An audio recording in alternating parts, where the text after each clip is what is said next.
ನಮಸ್ತೆ, good morning all of you. Welcome to Santosh art foundation. ಎಲ್ರಿಗೂ ಸ್ವಾಗತ. ನಿನ್ನೆ ಅಂತಂದ್ರೆ ಲಾಸ್ಟ್ ಕ್ಲಾಸಲ್ಲಿ, ಸ್ಯಾಟರ್ಡೆ ಕ್ಲಾಸಲ್ಲಿ ನಿಮಗೆ ಏನಂತಂದ್ರೆ ಬಡತನದ ಬಗ್ಗೆ, ಪಾವರ್ಟಿ ಬಗ್ಗೆ ಏನಂತಂದ್ರೆ ಡಿಸ್ಕಷನ್ ಮಾಡ್ತಿದ್ದೀವಿ. ಈ ಬಡತನದ ಮುಂದುವರೆದ ಭಾಗ ನೋಡ್ರಿ. ಬಡತನಕ್ಕೆ ಏನಂತಂದ್ರ ಏನ್ರಿ, ಬಡತನ ಅಂದ್ರೆ ಏನಂತೇಳಿ ಹೇಳಿದೆ ನಾನು ನಿಮ್ಗೆ. ನೆಕ್ಸ್ಟ್ ಇವತ್ತಿನ ಈ ಕ್ಲಾಸ್ ಒಳಗ ಬಡತನಕ್ಕೆ ಕಾರಣಗಳು, ಏನೇನ್ ಕಾರಣಗಳು ಇದಾವ್ರಿ, ಬಡತನರಾಗಿ ಉಳ್ಯಾಕ ಏನೇನ್ ಕಾರಣಗಳು ಇದಾವೆ. ಹಾಗಾದ್ರೆ ಈ ಬಡತನಕ್ಕೆ ಕಾರಣಗಳು ಏನೇನಾದವ್ರಿ ಅಂತ ಕೇಳಿದಾಗ ನೋಡ್ರಿ, ನಿಮ್ಗೆ ಆಲ್ರೆಡಿ ಒಂದು ಕ್ವಶನ್ ಆಗ್ಯದರಿ, ಬಡತನಕ್ಕೆ ಮೂಲ ಕಾರಣ ಎಂದರೆ ಏನು ಅಂತೇಳಿ ಕೇಳಿದ. ಇವೆಲ್ಲ ಕೊಟ್ಟಿದ್ರು. ನಿರುದ್ಯೋಗ, ಜನಸಂಖ್ಯೆಯಲ್ಲಿ ಹೆಚ್ಚಳ, ಬಂಡವಾಳ ಕೊರತೆ ಅಂತೇಳಿ ಕೊಟ್ಟಿದ್ದ. ಆಕ್ಚುಲಿ ಬಡತನಕ್ಕೆ ಅತಿ ಮುಖ್ಯವಾದ ಕಾರಣವೇ ಏನಾಗಿದೆ, ಕೊರತೆ ಆಗಿದೆ. ಕೊರತೆ ಏನಂತಂದ್ರ ಬಡತನಕ್ಕೆ ಅತಿ ಮುಖ್ಯ ಕಾರಣವಾಗಿದೆ. ಡೈರೆಕ್ಟ್ ಕ್ವಶನ್ ಕೊಟ್ಟಿರ್ತಾರೆ ನಿಮ್ಗೆ. ಬಹಳಷ್ಟು ಜನ ನಿರುದ್ಯೋಗಿಗಳು ಅಂತೇಳಿ ಹಾಕಿರ್ತಾರೆ, ನಿರುದ್ಯೋಗ ಅಂತೇಳಿ ಹಾಕಿರ್ತಾರೆ. ಇನ್ನು ಕೆಲವೊಬ್ಬರು ಏನಂತಂದ್ರೆ ಬಂಡವಾಳ ಕೊರತೆ ಅಂತೇಳಿ ಹಾಕಿಬಿಡ್ತಾರೆ. ಅದೆಲ್ಲ ನಮಗೆ ಸಂಬಂಧ ಇಲ್ಲ. ಬಡತನಕ್ಕೆ ಮೂಲ ಕಾರಣ ಅಂತಂದ್ರೆ ಕೊರತೆ. ಬಂಡವಾಳ ಕೊರತೆ ಆಗಿರ್ಬೋದು, ಉದ್ಯೋಗದ ಕೊರತೆ ಆಗಿರ್ಬೋದು, ಸಂಪನ್ಮೂಲಗಳ ಕೊರತೆ ಆಗಿರ್ಬೋದು, ಓಕೆ, ಶಿಕ್ಷಣದ ಕೊರತೆ ಆಗಿರ್ಬೋದು. ಒಟ್ಟಿನಲ್ಲಿ ಕೊರತೆ ಏನಂತಂದ್ರ ಬಡತನಕ್ಕೆ ಏನಂತಂದ್ರ ಅತಿ ಮುಖ್ಯವಾಗಿರುವಂತ ಕಾರಣ ಆಗಿರುವುದನ್ನು ನಾವು ನೋಡ್ತೀವಿ. ನೆಕ್ಸ್ಟ್ ಇಲ್ಲಿ ನೋಡ್ರಿ, ಇನ್ನು ಬೇರೆ ಬೇರೆ ಕಾರಣಗಳು ಏನೇನಾದವ್ರಿ, ಬಡವರಾಗ ಕಾರಣಗಳು ಇದಾವೆ ಅಂತಂದ್ರ, ಒಂದೇದು ನಿರುದ್ಯೋಗ. ಈ ನಿರುದ್ಯೋಗ ಮತ್ತು ಬಡತನ ಏನಂತಂದ್ರ ನೇರವಾದ ಸಂಬಂಧ ಇದೆ ರೀ ಎರಡಕ್ಕೂ. ನಿರುದ್ಯೋಗ ಇದ್ರ ಬಡತನ ಇರ್ತದ, ಬಡತನ ಇದ್ರ ನಿರುದ್ಯೋಗ. ಈಗ ಬಹಳಷ್ಟು ಜನ ಏನಂತಂದ್ರ, ಈಗ ಯುವ ನಿರುದ್ಯೋಗಿಗಳು, ನೀವೆಲ್ಲ ನಾನು ಹೇಳ್ತೀನಿ ನಿರುದ್ಯೋಗ ಅಂದ್ರೆ ಏನು. ಯುವ ನಿರುದ್ಯೋಗಿಗಳು ಕೆಲವೊಬ್ಬರು ಏನಂತಂದ್ರ ದಾರಿ ತಪ್ಪಿದ ನಿರುದ್ಯೋಗಿಗಳು ಇರ್ತಾರೆ. ಇನ್ನು ಕೆಲವೊಬ್ಬರು ಏನಂತಂದ್ರ ವಿದ್ಯಾವಂತ ನಿರುದ್ಯೋಗಿಗಳು. ನೀವು ವಿದ್ಯಾವಂತ ನಿರುದ್ಯೋಗಿ ಅಂತೇಳಿ ಎಲ್ಲಿ ತನ ಅನಿಸ್ಕೊಳ್ತೀರಿ ಅಂತಂದ್ರ, ಎಲ್ಲಿ ಮಟ್ಟ ನಿಮಗೆ ಜಾಬ್ ಸಿಗಂಗಿಲ್ಲಲ್ಲ, ಎಲ್ಲಿ ತನ ಜಾಬ್ ಸಿಗಂಗಿಲ್ಲಲ್ಲ ಅಲ್ಲಿ ಮಟ್ಟ ನೀವು ಏನಂತಂದ್ರ ವಿದ್ಯಾವಂತ ನಿರುದ್ಯೋಗಿಗಳೇ ಆಗಿರ್ತೀರಿ. ರೈಟ್. ಹಾಗಾದ್ರ ನೆಕ್ಸ್ಟ್ ಬರೋದು ಏನಂತಂದ್ರೆ ನಿರುದ್ಯೋಗ, ಇದು ಅತಿ ಮುಖ್ಯ ಕಾರಣ ಅಂತೇಳಿ ಹೇಳ್ಬಹುದು. ಬಡತನಕ್ಕೆ ಅತಿ ಮುಖ್ಯ ಕಾರಣ ಏನಂತ ಕೇಳಿದ್ರ ನಿರುದ್ಯೋಗ ಅಂತೇಳಿ ಹೇಳ್ತೀವಿ. ಎರಡನೇದು ಏನಂತಂದ್ರೆ ಜನಸಂಖ್ಯೆಯಲ್ಲಿ ಹೆಚ್ಚಳ. ನೋಡ್ರಿ, ಜನಸಂಖ್ಯೆಯಲ್ಲಿ ಅತಿ ತೀವ್ರಗತಿಯಲ್ಲಿ ಹೆಚ್ಚಳ. ನೋಡ್ರಿ, ನಮ್ಮ ದೇಶ ಒಳಗೆ ಏನಂತಂದ್ರ ಹೇಳ್ಬೇಕಂತಂದ್ರ ಸ್ವಾತಂತ್ರ್ಯ ದಿನ ಗೊತ್ತಾ ನಿಮ್ಗೆ? ಸ್ವಾತಂತ್ರ್ಯ ದಿನ ಆಗಿರ್ಬೋದು, ಜನವರಿ 1ನೇ ತಾರೀಕು ಗೊತ್ತಾ ನಿಮ್ಗ? ನ್ಯೂ ಇಯರ್ ದಿನ ಏನಂತಂದ್ರ ಒಂದೇ ದಿನ ಏನಂತಂದ್ರ 63,000 ಪಾಪುಗಳು ಹುಟ್ಟಿದಾವೆ. ನೋಡಿ ಹೆಂಗ್ ಬೆಳಿತಿರ್ಬೇಕು. 63,000 ಏಕಕಾಲದಲ್ಲಿ ಒಂದು ದೇಶದಲ್ಲಿ ಜನಸಂಖ್ಯೆ ಬೆಳವಣಿಗೆ ಆಗ್ತದ ಅಂತಂದ್ರ ಎಷ್ಟರ ಮಟ್ಟಿಗೆ ಅಂತಂದ್ರೆ ಜನಸಂಖ್ಯೆ ಬೆಳವಣಿಗೆ ಆಗ್ತಿರಬಹುದು ನಮ್ಮ ದೇಶದಲ್ಲಿ. ಸೊ ಜನಸಂಖ್ಯೆಯಲ್ಲಿ ಹೆಚ್ಚಳ, ಕಾಂಪಿಟೇಷನ್ ಜಾಸ್ತಿ ಆಗ್ಯದ. ನಿಮ್ಗೆ ಇದರ ಬಗ್ಗೆ ಹೇಳುವಂತ ಅವಶ್ಯಕತೆ ಇಲ್ಲ. ಬಡವರಾಗ ಕಾರಣ ಇದು ಒಂದೈತಿ. ನೆಕ್ಸ್ಟ್ ಬಂಡವಾಳದ ಕೊರತೆ. ನಿಮ್ ಕಡೆ ಏನಂತಂದ್ರೆ ಕ್ಯಾಪಿಟಲ್ ಏನಂತಂದ್ರೆ ಡೆಫಿಸಿಟ್ ಇರಬಹುದು. ಕ್ಯಾಪಿಟಲ್ ಡೆಫಿಸಿಟ್ ಅಂತಂದ್ರೆ ಬಂಡವಾಳದ ಕೊರತೆ ಇರಬಹುದು. ನಿಮ್ ಕಡೆ ಬಂಡವಾಳ ಇಲ್ಲದೆ ಇರೋದು. ನಿಮ್ ಕಡೆ ದುಡ್ಡಿದ್ರೆ ನೀವ್ಯಾಕ್ರಿ ಬಡವರಾಗ್ತೀರಿ? ಯಾವ್ದಾರ ಒಂದ್ ಏನಂತಂದ್ರೆ ಬಿಸ್ನೆಸ್ ಮಾಡ್ಕೊಂಡು ಹೋಗ್ಬಿಡ್ತೀರಾ. ಸೊ ಅದಕ್ಕೆ ಏನಂತಂದ್ರ ಬಂಡವಾಳದ ಕೊರತೆ, ಇದು ಕೂಡ ಏನಂತಂದ್ರೆ ಬಡವರಾಗಕ್ಕೆ ಏನಂತಂದ್ರೆ ಕಾರಣ. ನೆಕ್ಸ್ಟ್ ಸಂಪನ್ಮೂಲಗಳ ಅದಕ್ಷ ಬಳಕೆ. ಸಂಪನ್ಮೂಲಗಳು ಏನಂತಂದ್ರೆ ದಕ್ಷವಾಗಿ ಬಳಕೆ ಆಗ್ತಿಲ್ಲ. ಸಂಪನ್ಮೂಲಗಳ ಅದಕ್ಷ ಬಳಕೆ ಸಹ ಏನಂತಂದ್ರ ಬಡತನಕ್ಕೆ ಇದು ಒಂದು ಕೂಡ ಏನಂತಂದ್ರೆ ಪ್ರಮುಖ ಕಾರಣ ಆಗಿದೆ ಅಂತೇಳಿ ಹೇಳ್ಬಹುದು. ಓಕೆ, ಎಲ್ರಿಗೂ ಸಂಪನ್ಮೂಲಗಳು ಸದ್ಬಳಕೆ ಆಗ್ತಿದೆನಾ? ಎಲ್ರಿಗೂ ಸಮಾನವಾಗಿ ಬಳಕೆ ಆಗ್ತದ ಸಂಪನ್ಮೂಲಗಳು? ನಮ್ಮ ದೇಶದಲ್ಲಿ ಅಂತೂ ಇಲ್ಲೇ ಇಲ್ಲ. ಸಂಪನ್ಮೂಲಗಳು ಏನಂತಂದ್ರೆ ದಕ್ಷವಾಗಿ ನಮ್ಮ ದೇಶದಲ್ಲಿ ಏನಂತಂದ್ರೆ ಬಳಕೆ ಆಗಕ್ಕೆ ಏನಂತಂದ್ರೆ ಸಾಧ್ಯನೇ ಇಲ್ಲ ಅಂತೇಳಿ ಹೇಳ್ಬಹುದು. ನೆಕ್ಸ್ಟ್ ಅನಕ್ಷರತೆ. ಎಸ್, ಬಡತನಕ್ಕೆ ಏನಂತ ಮೇನ್ ಕಾರಣ ಏನಂತಂದ್ರೆ ಅನಕ್ಷರತೆ ಕೂಡ ಕಾರಣ ಆಗ್ತದ. ಯಾಕಂದ್ರ ಸರ್ ನಾನು ಓದಿಲ್ಲ ಬರ್ದಿಲ್ರಿ ಸರ್, ನಾನು ಆದ್ರೂ ಕೂಡ ನನಗೆ ಏನಂತಂದ್ರ 80,000 ರೂಪಾಯಿ ಸ್ಯಾಲ್ರಿ ತಗೋತೀನ್ರಿ ನಾನು. ಯಾರಾದ್ರಿ ನೀ ಸ್ವಂತ ಬಿಸ್ನೆಸ್ ಗ್ಯಾರೇಜ್ ಮಾಡ್ಕೊಂಡು ಪಾನ್ ಶಾಪ್ ಹಾಕೊಂಡು ದುಡಿಯೋದಲ್ಲ. ಇನ್ನೊಬ್ಬರ ಹತ್ರ ಏನಂದ್ರೆ ಕೆಲಸಕ್ಕೆ ಹೋಗ್ಬೇಕು, ನಾನು ಏನು ಓದಿಲ್ಲ ಬಿಟ್ಟಿಲ್ರಿ, ನನಗೆ 80,000 ಸ್ಯಾಲ್ರಿ ಕೊಡ್ತಾರೆ ನನಗೆ ಅನ್ನೋರು ಯಾರಾದ್ರಿ? ಅಂಥವ್ರು ಯಾರು ಇಲ್ಲ ನಮ್ಮ ದೇಶ ಒಳಗಂತೂ ಇಲ್ಲ. ಅಂಥದ್ದು ಏನು ಸ್ಯಾಲ್ರಿ ಕೊಡಂಗಿಲ್ಲ. ಸೊ ಅನಕ್ಷರತೆ. ನಿಮಗೆ ಓದಾಕ್ ಬರೆಯಾಕ ಬಂದ್ರೆ ಮಾತ್ರ ನೀವು ಏನಂತಂದ್ರ ಏನಾಗಿರ್ತೀರಿ, ನೀವು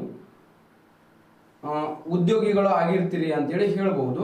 ಹಂಗಂತೇಳಿ ಅಂತಂದ್ರೆ ಓದ್ಲಾಕ್ ಬರ್ಲಾರ್ದವ್ರು ಅವ್ರು ಏನ್ ನಿರುದ್ಯೋಗಿಗಳಾಗಿ ಉಳಿದಾರೆ ಅನ್ಸರ್? ಇಲ್ಲ, ಉದ್ಯೋಗಿಗಳು ಆಗ್ಬಹುದು. ಬಟ್ ಏನಂತಂದ್ರೆ ಅಷ್ಟೊಂದು ಲಿವಿಂಗ್ ಸ್ಟ್ಯಾಂಡರ್ಡ್ ಏನಂತಂದ್ರ ಟಾಪ್ ಆಗಿರಕ್ ಸಾಧ್ಯ ಇಲ್ಲ. ನೆಕ್ಸ್ಟ್ ಏನಂತಂದ್ರ ಬೆಲೆಗಳಲ್ಲಿ ಏರಿಕೆ.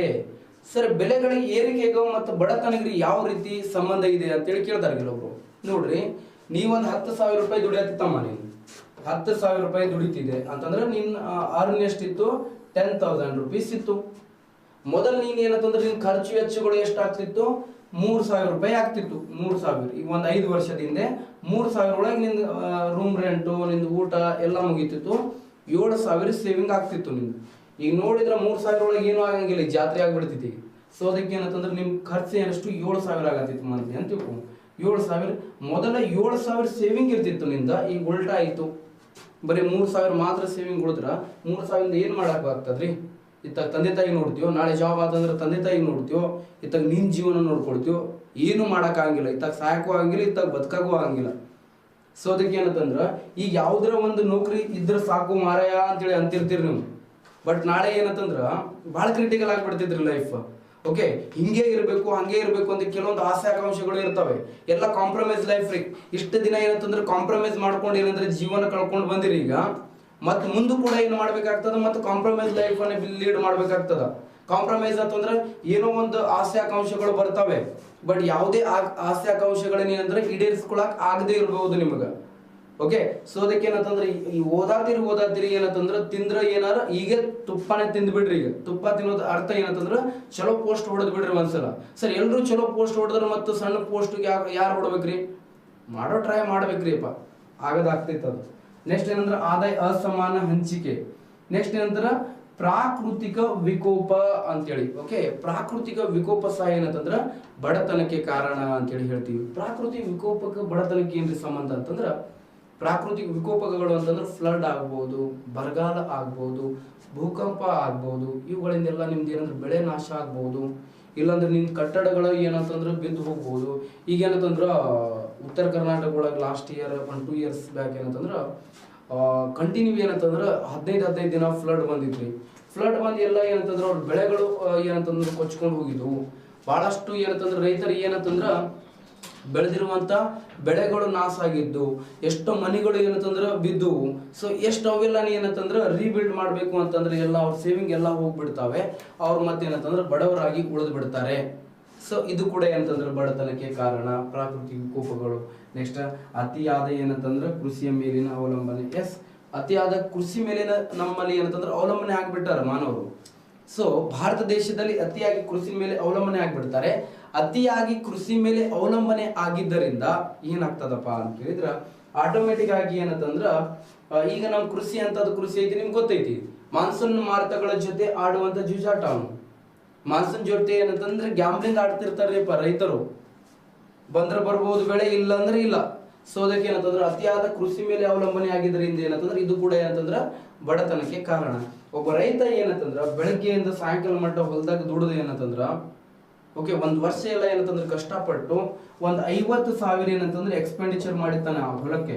ಅಂತಂದ್ರೆ ಕಳಿ ತಗ್ಸಾಕೆ, ಮತ್ ರಸಗೊಬ್ಬರ ಹಾಕಾಕ, ಪ್ರತಿ ಒಂದಕ್ಕೂ ಕ್ರಿಮಿ ಕೀಟನಾಶಕಗಳನ್ನ ನೋಡ್ಯಾಕ ಒಂದ್ 50,000 ರೂಪಾಯಿ ಖರ್ಚು ಮಾಡಿರ್ತಾನೆ. ನೋಡಿದ್ರೆ ಇನ್ಕಮ್ ಏನಂತಂದ್ರೆ 60,000 ರೂಪಾಯಿ ಇನ್ಕಮ್ ಆಗ್ತದ್ರಿ 1 year ಅವ್ನ ಬೆಳೆ. ಅವ್ನು ಬದುಕಬೇಕು ಸಾಯ್ಬೇಕು 60,000 ಒಳಗೆ. ನಿಮ್ ತಂದೆ ತಾಯಿ ಬಗ್ಗೆ ಸ್ವಲ್ಪ ಕನ್ಸರ್ನ್ ಇಟ್ಕೊಳ್ರಿ. ಓಕೆ, ಏನಾಗ್ಬೋದಪ್ಪ 50,000 ರಿಂದ 60,000 ಒಳಗೆ ಏನು ಮಾಡೋಕ್ಕಾಗಿಲ್ಲ. ಇನ್ನು ಕೆಲವೊಬ್ಬರು ಏನಂತಂದ್ರೆ ನಮ್ಗೆ ಉತ್ತರ ಕರ್ನಾಟಕ ಬಗ್ಗೆ ಮಾತಾಡತ್ತೀನಿ, ನಾನು ಕಲ್ಯಾಣ ಕರ್ನಾಟಕದ ಬಗ್ಗೆ ಮಾತಾಡತ್ತೀನಿ. ಅಲ್ಲಿ ಸೌತ್ ಕರ್ನಾಟಕ ಹೋದ್ರೆ ನಿಮ್ದು ಏನಂತಂದ್ರೆ ತೋಟಗಾರಿಕಾ ಬೆಳೆಗಳನ್ನು ಬೆಳಿತೀರಿ, ನೀವು ಕಮರ್ಷಿಯಲ್ ಕ್ರಾಪ್ಸ್ಗಳನ್ನು ಬೆಳಿತೀರಿ, ನೀವು ಸಾವುಕಾರ ಅದಿರಪ್ಪ ಒಪ್ಕೊಳ್ಳೋಣ. ಬಟ್ ನಮ್ಮ ಕಲಬುರ್ಗಿ, ಯಾದಗಿರಿ ಆ ಕಡೆ ಏನಂತಂದ್ರೆ ರಾಯಚೂರು ಆ ಸೈಡ್ ಬಂದ್ರೆ ಭಾಳ ಕ್ರಿಟಿಕಲ್ ಇದೆ ರೀ ನಮ್ಮ ಲೈಫ್. ಏನು ಇರಂಗಿಲ್ಲ, ಒಣ ಬೇಸಾಯ. ಓಕೆ, ಇದೇನಂತಂದ್ರೆ ಗೊತ್ತಿರಬೇಕು. ಬಡತನಕ್ಕೆ ಇವೆಲ್ಲ ಕಾರಣಗಳು ಇರ್ತಾವ್ರಿ. ಇವೆಲ್ಲ ಕಾರಣಗಳಿಂದ ಏನಂತಂದ್ರ ಬಡತನ ಸಂಭವಿಸ್ತದ. ಓಕೆ, ನೆಕ್ಸ್ಟ್ ಏನಂತಂದ್ರ ಬಡತನದ ವಿಧಗಳು, ಟೈಪ್ಸ್ ಆಫ್ ಪಾವರ್ಟಿ. ಎಷ್ಟು ಟೈಪ್ಸ್ ಅದಾವ ಅಂತ ಕೇಳಿದ್ರ 2 ಟೈಪ್ಸ್ ಇರೋದನ್ನ ನಾವು ನೋಡ್ತೀವಿ. ಒಂದ್ ಏನಂತಂದ್ರ ರಿಲೇಟಿವ್ ಪಾವರ್ಟಿ, ಇನ್ನೊಂದು ಯಾವ್ದು ಅಂತಂದ್ರ ಅಬ್ಸಲ್ಯೂಟ್ ಪಾವರ್ಟಿ ಅಂತ ಕರಿತೀವಿ. ಯಾವ ಪಾವರ್ಟಿ? Absolute poverty. 2 ಟೈಪ್ಸ್ ಬರುತ್ತೆ ರೀ, absolute poverty and relative poverty. ಸಾಪೇಕ್ಷ ಬಡತನ ಮತ್ತು ನಿರಪೇಕ್ಷ ಬಡತನ ಅಂತೇಳಿ 2 ವಿಧಗಳು ಬರ್ತವೆ. ಹಾಗಾದ್ರೆ ಒಂದೇದು ಯಾವುದು ಅಂತಂದ್ರೆ ಸಾಪೇಕ್ಷ, ರಿಲೇಟಿವ್ ಪಾವರ್ಟಿ. ಹಾಗಾದ್ರೆ ರಿಲೇಟಿವ್ ಪಾವರ್ಟಿ ಎಲ್ಲಿಪ್ಪ ಅಂದ್ರೆ ಇದು ಶ್ರೀಮಂತ ದೇಶಗಳಲ್ಲಿ ಕಂಡು ಬರ್ತಾವ್ರಿ. ಇದು ಎಲ್ಲಿ? ಶ್ರೀಮಂತ ದೇಶಗಳಲ್ಲಿ ಕಂಡು ಬರುತ್ತೆ. ಶ್ರೀಮಂತ ದೇಶಗಳಲ್ಲಿ ರಿಲೇಟಿವ್ ಪಾವರ್ಟಿ ಕಂಡು ಬಂದ್ರ ಇದು ಎಲ್ಲಿ ಕಂಡು ಬರ್ತದಪ್ಪ? ನಿರಪೇಕ್ಷ ಬಡತನ ಅಂತಂದ್ರ ಹಿಂದುಳಿದ ಮತ್ತು ಮುಂದುವರಿಯುತ್ತಿರುವಂತ ದೇಶಗಳಲ್ಲಿ ಕಂಡು ಬರುತ್ತೆ. ಎಲ್ಲಿ ಕಂಡು ಬರ್ತೈತಿ ಇದು? ಹಿಂದುಳಿದ ಹಿಂದುಳಿದ ಮತ್ತು ಮುಂದುವರಿಯುತ್ತಿರುವಂತಹ ದೇಶಗಳಲ್ಲಿ ಕಂಡುಬರುತ್ತೆ. ಮುಂದುವರಿಯುತ್ತಿರುವ ದೇಶಗಳಲ್ಲಿ ಕಂಡು ಬರುತ್ತೆ. ಈ ಸಾಪೇಕ್ಷ ಬಡತನ ಅಂತಂದ್ರ ಡೆವಲಪ್ಡ್ ಕಂಟ್ರಿ ಒಳಗೆ ನೋಡ್ತೀವಿ ನಾವು. ಇನ್ನು ನಿರಪೇಕ್ಷ ಅಂತಂದ್ರ developing country and non developed country ಒಳಗ, ಓಕೆ, ನಾನ್ ಡೆವಲಪ್ಮೆಂಟ್ ಕಂಟ್ರಿಗಳಲ್ಲಿ ಏನಂತಂದ್ರೆ ಕಂಡು ಬರ್ತದೆ. ನಾನ್ ಡೆವಲಪ್ಮೆಂಟ್ ಕಂಟ್ರೀಸ್ ಅಲ್ಲಿ ಇದು ಏನಂತಂದ್ರೆ ಡೆವಲಪ್ಡ್ ಕಂಟ್ರಿಯಲ್ಲಿ ಇವುಗಳು ಕಂಡು ಬರ್ತವೆ. ಸರಿ, ಎರಡು ಏನ್ರಿ ವ್ಯತ್ಯಾಸ? ಬಹಳಷ್ಟು ಇಂಪಾರ್ಟೆಂಟ್ ನೋಡ್ರಿ. ಬಹಳಷ್ಟು ಎಕ್ಸಾಮ್ ಒಳಗ ನೋಡಿದ್ ನಾನು ಇದರ ಬಗ್ಗೆ ಕ್ವಶನ್ ಪೇಪರ್ ಸಾಲ್ವ್ ಮಾಡುವಾಗ ಈ ರಿಲೇಟಿವ್ ಪಾವರ್ಟಿ ಮತ್ತು ಅಬ್ಸಲ್ಯೂಟ್ ಪಾವರ್ಟಿ ಮೇಲೆ ಬಹಳಷ್ಟು ಎಕ್ಸಾಮ್, ಟೈಪ್ಸ್ ಆಫ್ ಪಾವರ್ಟಿ ಮೇಲೆ ಬಹಳಷ್ಟು ಎಕ್ಸಾಮ್ ಮೇಲೆ ಏನಂತಾರೆ ಕೇಳಿರುವುದನ್ನು ನಾವು ನೋಡ್ತೀವಿ. ನೋಡ್ರಿ, ಈ ಶ್ರೀಮಂತ ದೇಶಗಳಲ್ಲಿ ಹೆಂಗ್ರಿ ಸರ ಅಂತ ಕೇಳಿದ್ರ, ಹೆಚ್ಚು ಆದಾಯವನ್ನು ಹೊಂದಿದವರಿಗೆ ಹೋಲಿಸಿದ್ರೆ ಕಡಿಮೆ ಆದಾಯವನ್ನು ಹೊಂದಿದವರು ಏನಾಗಿರ್ತಾರೆ? ತುಲನಾತ್ಮಕವಾಗಿ ಬಡವರಾಗಿರುತ್ತಾರೆ. ಅದನ್ನೇ ಏನಂತ ಕರೀತಾರೆ? ಸಾಪೇಕ್ಷ ಬಡತನ ಅಂತೇಳಿ ಕರೀತಾರೆ. ಇಲ್ಲಿ 4 ಜನ ಫ್ರೆಂಡ್ಸ್ ಇರ್ತಾರೆ. ಯಾರ್ಯಾರು? ಎ, ಇನ್ನೊಬ್ಬರು ಇರ್ತಾನೆ ಬಿ, ಮತ್ತೊಬ್ಬನು ಯಾರಿರ್ತಾನೆ? ಸಿ, ಮತ್ತೊಬ್ಬನಿರ್ತಾನೆ D. A B C D 3 ಜನ friends. A B C D ಅಲ್ಲಿ ನೋಡಿದಾಗ ಎ ಆಸ್ತಿ ಮೌಲ್ಯ ಇರ್ತಿದ್ರಿ 5 ಕೋಟಿ. ಎಷ್ಟು ಕೋಟಿ? 5 ಕೋಟಿ. ಬಿ ಆಸ್ತಿ ಮೌಲ್ಯ ಇರ್ತದ್ರಿ 1 ಕೋಟಿ. ಓಕೆ, ಸಿ ದ 10 ಕೋಟಿ. ಓಕೆ, ಡಿ ದ 20 ಕೋಟಿ ಅಂತ ತಿಳ್ಕೊಳ್ರಿ. ಈ 4 ಜನ ಏನಂತಂದ್ರೆ ಎ ಬಿ ಸಿ ಡಿ ಏನಂತಂದ್ರೆ ಕೋಟ್ಯಾಧೀಶರು. ಇವ್ರು 4 ಜನ ಕೋಟ್ಯಾಧೀಶರು ಇರ್ತಾರೆ. ಸೊ ಇವ್ರು 4 ಜನ ಆಸ್ತಿ ಮೌಲ್ಯ ಕಂಪೇರ್ ಮಾಡಿದ್ರ A B C D B, A B C D ಈ 4 ಮಂದಿದ ಏನಂತಂದ್ರ ಇನ್ಕಮ್ ಏನಂತಂದ್ರ ಕೋಟಿಗಿಂತ ಜಾಸ್ತಿನೇ ಇದೆ. 4 ಜನ ಅಂದ್ರೆ ಶ್ರೀಮಂತರೇ. ಬಟ್ ಈ 4 ಜನ ಕಂಪೇರ್ ಮಾಡಿದ್ರ ತುಲನಾತ್ಮಕವಾಗಿ ಯಾರು? ಬಿ ಏನಾಗಿರ್ತಾನೆ? ಬಡವನು. ಯಾಕಂದ್ರೆ ಬಿ 1 ಕೋಟಿ, ಎ ಇದೆ 5 ಕೋಟಿ, ಡಿ ಇದೆ 20 ಕೋಟಿ, ಸಿ ಇದೆ 10 ಕೋಟಿ. ಅಂದ್ರ ಈ 4 ಜನರಲ್ಲಿ ಕಂಪೇರ್ ಮಾಡಿದ್ರೆ ತುಲನಾತ್ಮಕವಾಗಿ ಯಾರು ಬಡವನಾಗಿರುತ್ತಾನೆ? ಬಿ ಬಡವನಾಗಿರುತ್ತಾನೆ. ಇದನ್ನೇ ಏನಂತ ಕರೀತಾರೆ? ಸಾಪೇಕ್ಷ ಬಡತನ ಅಂತೇಳಿ ಕರೀತಾರೆ. ಹೆಚ್ಚು ಆದಾಯವನ್ನು ಹೊಂದಿದವರಿಗೆ ಹೋಲಿಸಿದರೆ ಕಡಿಮೆ ಆದಾಯವನ್ನು ಹೊಂದಿದವರು ಏನಾಗಿರ್ತಾರೆ? ತುಲನಾತ್ಮಕವಾಗಿ ಬಡವರಾಗಿರುತ್ತಾರೆ. ಇದನ್ನೇ ಏನಂತ ಕರೀತಾರೆ? ಸಾಪೇಕ್ಷ ಬಡತನ ಅಂತೇಳಿ ಕರೀತಾರೆ. ಇದು ಶ್ರೀಮಂತ ದೇಶಗಳಲ್ಲಿ ನೋಡ್ರಿ. ಶ್ರೀಮಂತ ದೇಶಗಳಲ್ಲಿ ಆದಾಯ ಅಸಮಾನತೆ ಏನಿರ್ತದ? ಕಡಿಮೆ ಇರ್ತದ. ಯಾಕಂದ್ರೆ ಎಲ್ಲರೂ ಏನ್ರಿ ಅಲ್ಲಿ ಶ್ರೀಮಂತರೇ ಅಂತೇಳಿ ಕರಿತೀವಿ. ಏನಂತ ಕರಿತೀವಿ? ಶ್ರೀಮಂತರೇ ಅಂತೇಳಿ ಕರಿತೀವಿ. ಇದು ನಿಮಗೆ ಏನಂತಂದ್ರ ಗೊತ್ತಿರಬೇಕು. ಓಕೆ, ಇದಾದ ನಂತರ ನೆಕ್ಸ್ಟ್ ಬರೋದು ನಿಮಗೆ ಏನಂತಂದ್ರ ನಿರಪೇಕ್ಷ ಬಡತನ, ಅಬ್ಸಲ್ಯೂಟ್ ಪಾವರ್ಟಿ ಅಂತೇಳಿ ಕರಿತೀವಿ. ಯಾವ ಬಡತನ? ಅಬ್ಸಲ್ಯೂಟ್ ಪಾವರ್ಟಿ ಅಂತ ಕರಿತೀವಿ. ಅಬ್ಸಲ್ಯೂಟ್ ಪಾವರ್ಟಿ ಅಂತಂದ್ರೆ ಏನಪ್ಪ? ಯಾವುದಕ್ಕೆ ಅಬ್ಸಲ್ಯೂಟ್ ಪಾವರ್ಟಿ? ನಿರಪೇಕ್ಷ ಬಡತನ ಅಂತಂದ್ರ ಒಬ್ಬ ವ್ಯಕ್ತಿ ತನ್ನ ಕನಿಷ್ಠ ಅಗತ್ಯತೆಗಳನ್ನು ಪಡೆದುಕೊಳ್ಳಲಾಗದೇ ಇರುವ ಒಂದು ಅಸಹಾಯಕ ಸ್ಥಿತಿ ಅಥವಾ ಮೂಲಭೂತ ಸೌಕರ್ಯಗಳನ್ನು ಯಾವುದೇ ಒಬ್ಬ ವ್ಯಕ್ತಿ ತನ್ನ ಮೂಲಭೂತ ಸೌಕರ್ಯಗಳನ್ನು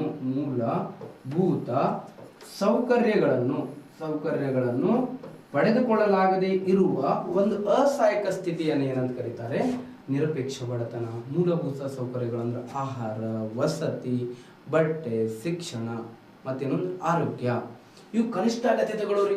ನಮ್ಮಂತ ಹಿಂದುಳಿದ ದೇಶಗಳಲ್ಲಿ ಮತ್ತು ಮುಂದುವರಿದ ದೇಶಗಳಲ್ಲಿ ಮತ್ತು ಹಿಂದುಳಿದ ದೇಶಗಳಲ್ಲಿ ಏನಂತಂದ್ರ ಈ ನಿರಪೇಕ್ಷ ಬಡತನ ಅತಿ ಹೆಚ್ಚಿನ ಪ್ರಮಾಣದಲ್ಲಿ ಕಂಡು ಬರ್ತದ್ರಿ. ಓಕೆ, ನಮ್ಮಲ್ಲಿ ಏನಂತಂದ್ರೆ ಕನಿಷ್ಠ ಅಗತ್ಯತೆಗಳು ಎಷ್ಟೋ ಮಂದಿಗೆ ಸಿಗ್ತಿಲ್ಲ. ಇನ್ನು ಆಫ್ರಿಕಾ ಖಂಡಕ್ಕೆ ಹೋಗಣ್ರಿ. ಆಫ್ರಿಕಾ ಖಂಡದಲ್ಲಿ ಏನಂತಂದ್ರೆ ಸೆಂಟ್ರಲ್ ಆಫ್ರಿಕಾ ಖಂಡ ಹೋದ್ರ ಅಲ್ಲಿ ಏನಂತಂದ್ರ 1 ಟೈಮ್ ಪ್ರಾಪರ್ಲಿ ಅಂದ್ರೆ ಊಟ ಮಾಡಕ್ ಆಗಂಗಿಲ್ರಿ ಜನರಿಗೆ ಅಷ್ಟೊಂದು. ಅದಕ್ಕೆ ಅಂದ್ರೆ ಟೊಳ್ಳು ಮಕ್ಕಳು ಹುಟ್ಟುತ್ತಾರೆ. ಮತ್ತೆ ಅಂದ್ರೆ ಗಿಡ್ಡಗ ತಲೆ ದೊಡ್ಡದಾಗದ್ರೆ ಕೈಕಾಲು ಸಣ್ಣವಾಗ್ತಾವ. ಕೈಕಾಲು ದೊಡ್ಡವಾದ್ರ ಒಂದು ದೇಹನೇ ಒಂದು ಆಕಾರ ವಿಕಾರವಾಗಿ ಹುಡ್ತಿರ್ತಾರೆ. ಯಾಕಂದ್ರೆ ಪ್ರೋಟೀನ್ ಕೊರತೆ ರೀ. ಬಟ್ ನಮ್ಮ ಇಂಡಿಯನ್ಸ್ಗೆ ಪ್ರೋಟೀನ್ ಕೊರತೆ ಇಲ್ಲಪ್ಪ. ಜಸ್ಟ್ ಹಿಂಗಾದ್ರೆ ಇದನ್ನ ತಿನ್ನು, ಇದನ್ನ ತಗೋ, ಕಾಜು ತಿನ್ನು, ಬಾದಾಮ್ ತಿನ್ನು, ಹಾಲು ಕುಡಿ ಅಂತೇಳಿ ಏನಂತಂದ್ರೆ ಮಸ್ತ್ ಇದನ್ನ ಮಾಡ್ತಾರೆ, ಕೇರ್ ಮಾಡ್ತಾರೆ. ನಮ್ಮ ಇಂಡಿಯನ್ಸ್ ಎಷ್ಟು ಬಡವರಾದ್ರೂ ಕೂಡ ಏನು ಮಾಡ್ತಾರೆ? ಕೇರ್ ಮಾಡ್ತಾರೆ ತಮ್ಮ ಹೆಂಡ್ರಿಗೆ. Okay, right. ಇದು ಏನಂತಂದ್ರ ಸಾಪೇಕ್ಷ ಬಡತನ ಮತ್ತು ನಿರಪೇಕ್ಷ ಬಡತನ ಅಂತೇಳಿ ಕರಿತೀವಿ.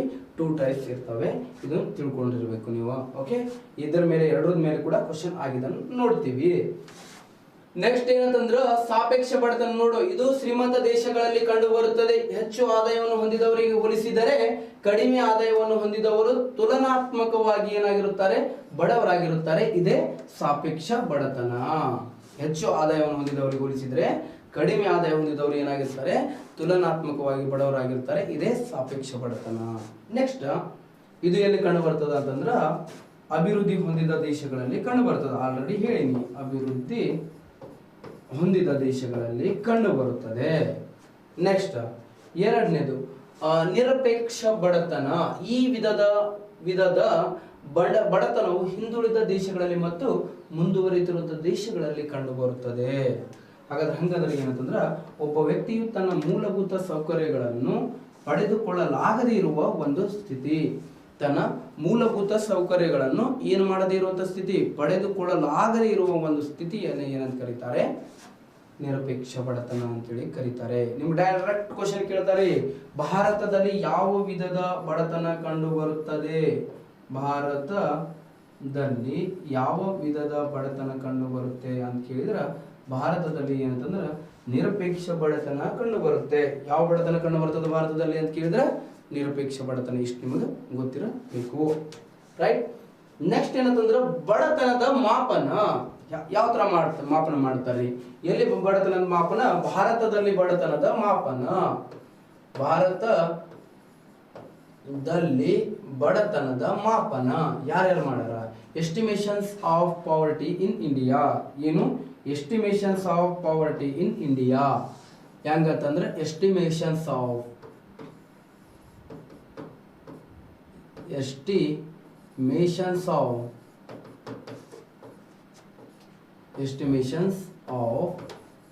poverty in India,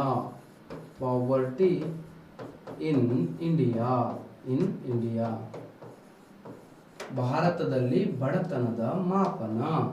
ನೋಡ್ರಿ ಯಾರ್ಯಾರು ಮಾಡಿದಾರಪ್ಪ ಎಸ್ಟಿಮೇಷನ್ಸ್, ಯಾರ್ಯಾರು ಮಾಡಿದಾರ ನಮ್ಮ ದೇಶದಲ್ಲಿ ಬಡತನವನ್ನು ಅಳತೆ ಮಾಡಿದವರು ಯಾರು, ಮಾಪನ ಮಾಡಿದವರು ಯಾರು ನೋಡ್ರಿ. ಕರೆಕ್ಟ್ ಆಗಿ ತಿಳ್ಕೊಳ್ರಿ. ಒಬ್ರು ಯಾರಾದಂದ್ರೆ ದಾದಾಬಾಯಿ ನವರೋಜಿ ಅವರ ಪ್ರಕಾರ, ನವರೋಜಿ ಪ್ರಕಾರ, ದಾದಾಬಾಯಿ ನವರೋಜಿ ಪ್ರಕಾರ.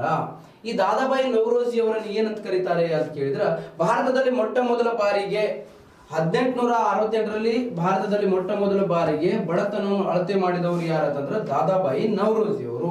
ಇವರು ಮೊಟ್ಟ ಮೊದಲ ಬಾರಿಗೆ ಭಾರತದಲ್ಲಿ ಏನಂತಂದ್ರ ಬಡತನ, ಎಷ್ಟು ಎಕ್ಸಾಮಿಗೆ ಕೇಳಿಲ್ರಿ ಇದು, ಭಾರತದಲ್ಲಿ ಮೊಟ್ಟ ಮೊದಲ ಬಾರಿಗೆ ಬಡತನವನ್ನು ಅಳತೆ ಮಾಡಿದವರು ಯಾರು ಅಂತ. ದಾದಾಬಾಯಿ ನವರೋಜಿ ಅವರು ನಮ್ಮ ದೇಶದಲ್ಲಿ ಏನ್ ಮಾಡ್ತಾರೆ, ಮೊಟ್ಟ ಮೊದಲ ಬಾರಿಗೆ ಏನ್ ಮಾಡ್ತಾರೆ, ಬಡತನವನ್ನು ಅಳತೆ ಮಾಡ್ತಾರೆ. ಇದು ನಿಮ್ಗೆ ಗೊತ್ತಿರಬೇಕು.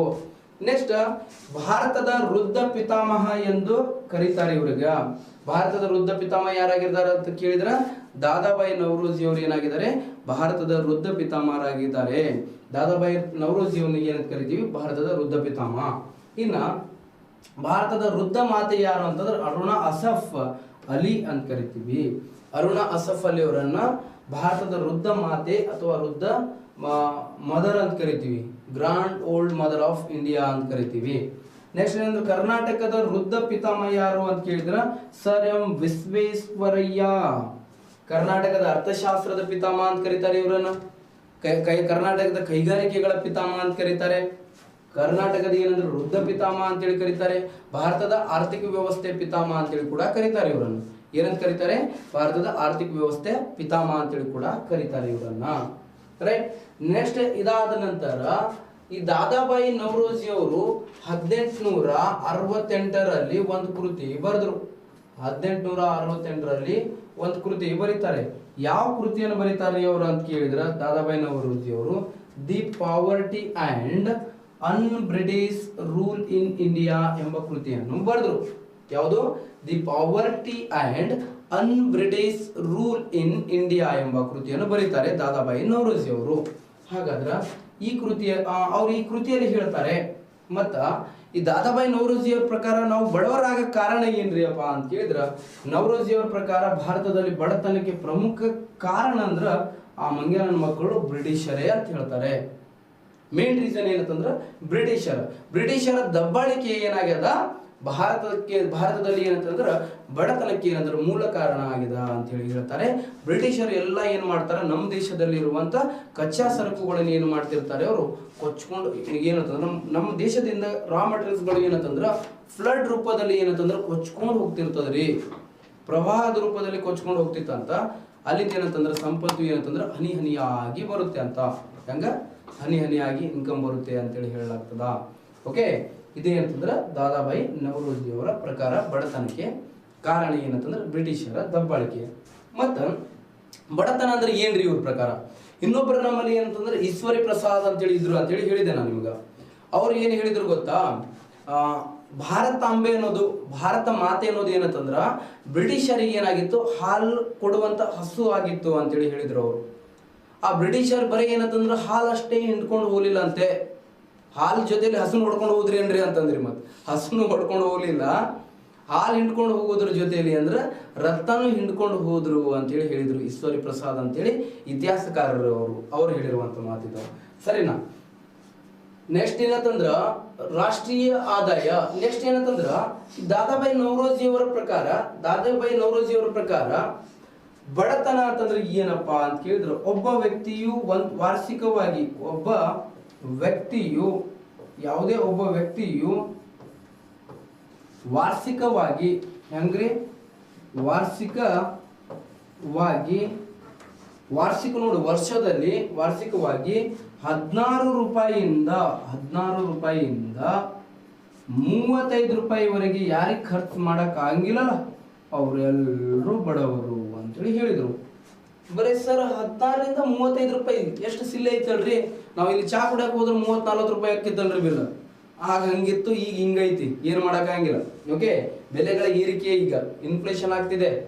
ಓಕೆ, ಸೊ ಅದಕ್ಕೇನಂದ್ರ 16ರಿಂದ ಏನಂತಂದ್ರ 35 ರೂಪಾಯಿವರೆಗೆ ಏನಂತಂದ್ರ 16ರಿಂದ 35 ರೂಪಾಯಿವರೆಗೆ ಏನಂತಂದ್ರ ಯಾರಿಗೆ ಖರ್ಚು ಮಾಡಕ್ ಆಗಿಲ್ಲಲ್ಲ ಅವರೆಲ್ಲರೂ ಬಡವರು ಅಂತೇಳಿ ಹೇಳಿದವರು ಯಾರಪ್ಪ ಅಂತ ಕೇಳಿದ್ರ ದಾದಾಬಾಯಿ ನವರೋಜಿ ಅವರು ಅಂತೇಳಿ ಹೇಳ್ತಾರೆ. ಇಷ್ಟು ಗೊತ್ತಿರಲಿ. ನೆಕ್ಸ್ಟ್ ಇದಾದ ನಂತರ ಏನಂತಂದ್ರ ರಾಷ್ಟ್ರೀಯ ಯೋಜನಾ ಆಯೋಗದ ಪ್ರಕಾರ ಬಡತನದ ಅಳತೆ. ನೆಕ್ಸ್ಟ್ ಏನಂತಂದ್ರೆ 1973-74ರಲ್ಲಿ ನ್ಯಾಷನಲ್ ಪ್ಲಾನಿಂಗ್ ಕಮಿಷನ್ ಏನ್ ಮಾಡಿತ್ತು, ಬಡತನವನ್ನು ಅಳತೆ ಮಾಡಿತು ರಾಷ್ಟ್ರೀಯ ಯೋಜನಾ ಆಯೋಗ. ಸರಿ, ರಾಷ್ಟ್ರೀಯ ಯೋಜನಾ ಆಯೋಗದ ಬಗ್ಗೆ ಹೇಳಬೇಕು ಅಂತಂದ್ರೆ ಇದು ಸ್ಥಾಪನೆ ಆಗಿದೆ ಯಾವಾಗ್ರಿ? ರಾಷ್ಟ್ರೀಯ ಯೋಜನಾ ಆಯೋಗ ಸ್ಥಾಪನೆ ಆಗಿದ್ದು 1950 ಮಾರ್ಚ್ 15ಗೆ ಏನಂತಂದ್ರೆ ಸ್ಥಾಪನೆ ಆಗಿದೆ. 1950 ಮಾರ್ಚ್ 15ಕ್ಕೆ ಏನಂತಂದ್ರೆ ಸ್ಥಾಪನೆ ಆಗಿದೆ. ಮಾರ್ಚ್ 15ಕ್ಕೆ ಏನಂತಂದ್ರೆ ಸ್ಥಾಪನೆ ಆಗಿದೆ. ಯಾವ್ದು ಸ್ಥಾಪನೆ ಆಗಿದೆ ಅಂತಂದ್ರೆ ರಾಷ್ಟ್ರೀಯ ಯೋಜನಾ ಆಯೋಗ ಸ್ಥಾಪನೆ ಆಗಿದೆ. ಇದರ ಅಧ್ಯಕ್ಷರು ಯಾರು ಇರ್ತಿದ್ರು ಅಂತ ಕೇಳಿದ್ರ, ಇದರ ಅಧ್ಯಕ್ಷರು ಏನಂತಂದ್ರೆ PM-ಗಳು ಇರ್ತಿದ್ರು. ಇದರ ಮೊದಲ ಅಧ್ಯಕ್ಷರಿದ್ರು ಜೆ ನೆಹರು. ಓಕೆ, ನೆಕ್ಸ್ಟ್ ಕೊನೆ ಅಧ್ಯಕ್ಷರು ಯಾರಂತಂದ್ರೆ ನರೇಂದ್ರ ಮೋದಿ. ನೆಕ್ಸ್ಟ್ ಏನಂತಿದ್ರ ಕೇಂದ್ರ ಕಚೇರಿ ಇತ್ತು ನವದೆಹಲಿ ಒಳಗಿತ್ತು. ಎಟ್ ಪ್ರೆಸೆಂಟ್ ಇಲ್ಲ. ಯಾಕಂತಂದ್ರ 2015 ಜನವರಿ 1ಕ್ಕೆ ಈ ರಾಷ್ಟ್ರೀಯ ಯೋಜನಾ ಆಯೋಗವನ್ನು ರದ್ದುಪಡಿಸಿ ನೀತಿ ಆಯೋಗ ಅಂತೇಳಿ ಮರುನಾಮಕರಣ ಮಾಡಲಾಗಿದೆ. ನೀತಿ ಆಯೋಗ ಅಂತೇಳಿ ಏನು ಮಾಡಲಾಗಿದೆ, ಮರುನಾಮಕರಣ ಮಾಡಿದೆ. ಪ್ರೆಸೆಂಟ್ ಏನಂತಂದ್ರ ನೀತಿ ಆಯೋಗ ಏನಂತಂದ್ರ ಈ ರಾಷ್ಟ್ರೀಯ ಯೋಜನಾ ಆಯೋಗದ ಎಲ್ಲಾ ಕಾರ್ಯಗಳನ್ನು ಮಾಡ್ತಿರುತ್ತೆ. ನೀತಿ ಆಯೋಗದ ಬಗ್ಗೆ ನಾನು ಹೇಳ್ತೀನಿ ಮುಂದ. ರೈಟ್, ನೆಕ್ಸ್ಟ್ ಏನಂತಂದ್ರ ಈ ರಾಷ್ಟ್ರೀಯ ಯೋಜನಾ ಆಯೋಗ ಇದೆ ಅಲ್ಲ, ರಾಷ್ಟ್ರೀಯ ಯೋಜನಾ ಆಯೋಗ ಭಾರತದಲ್ಲಿ ಬಡತನವನ್ನು ಯಾವುದರ ಆಧಾರದ ಮೇಲೆ ಅಂತಂದ್ರೆ ಈ ರಾಷ್ಟ್ರೀಯ ಯೋಜನಾ ಆಯೋಗ ಭಾರತದಲ್ಲಿ ಬಡತನವನ್ನು ಕ್ಯಾಲೋರಿ ಆಧಾರಿತ ಬೇಡಿಕೆಗಳಲ್ಲಿ ಅಳತೆ ಮಾಡಿತು. ಕ್ಯಾಲೋರಿ ಅಂದ್ರೆ ಗೊತ್ತಾಗ್ತದ? ನೀವು ಇವತ್ತು ಬೆಳಿಗ್ಗೆ ಏನೇನು ನಾಷ್ಟ ಮಾಡಿರಿ, ನೀವು ಕ್ವಶನ್ ಮಾಡ್ಕೊಳ್ರಿ. ನೀವು ತಿನ್ನುವಂತ ಆಹಾರ ಪದಾರ್ಥಗಳಲ್ಲಿ ನೀಡಬೇಕಾಗಿರುವಂತ ಶಕ್ತಿಯ ಪದಾರ್ಥವನ್ನ ಏನಂತ ಕರೀತಾರೆ, ಕ್ಯಾಲೋರಿ. ಈ ಕಾಂಕ್ರೀಟ್ ತಿಂದಿ ಅಂತ ತಿಳ್ಕೊ. ಕಾಂಕ್ರೀಟ್ ಅಂತಂದ್ರೆ ಉಪ್ಪಿಟ್ಟು ತಿಂದಿ ಅಂತಂದ್ರೆ ಫುಲ್ ಹೊಟ್ಟಿ ಏನಂತಂದ್ರೆ ಫುಲ್ ತುಂಬಿರ್ತೈತಿ ನಿಮ್ದು.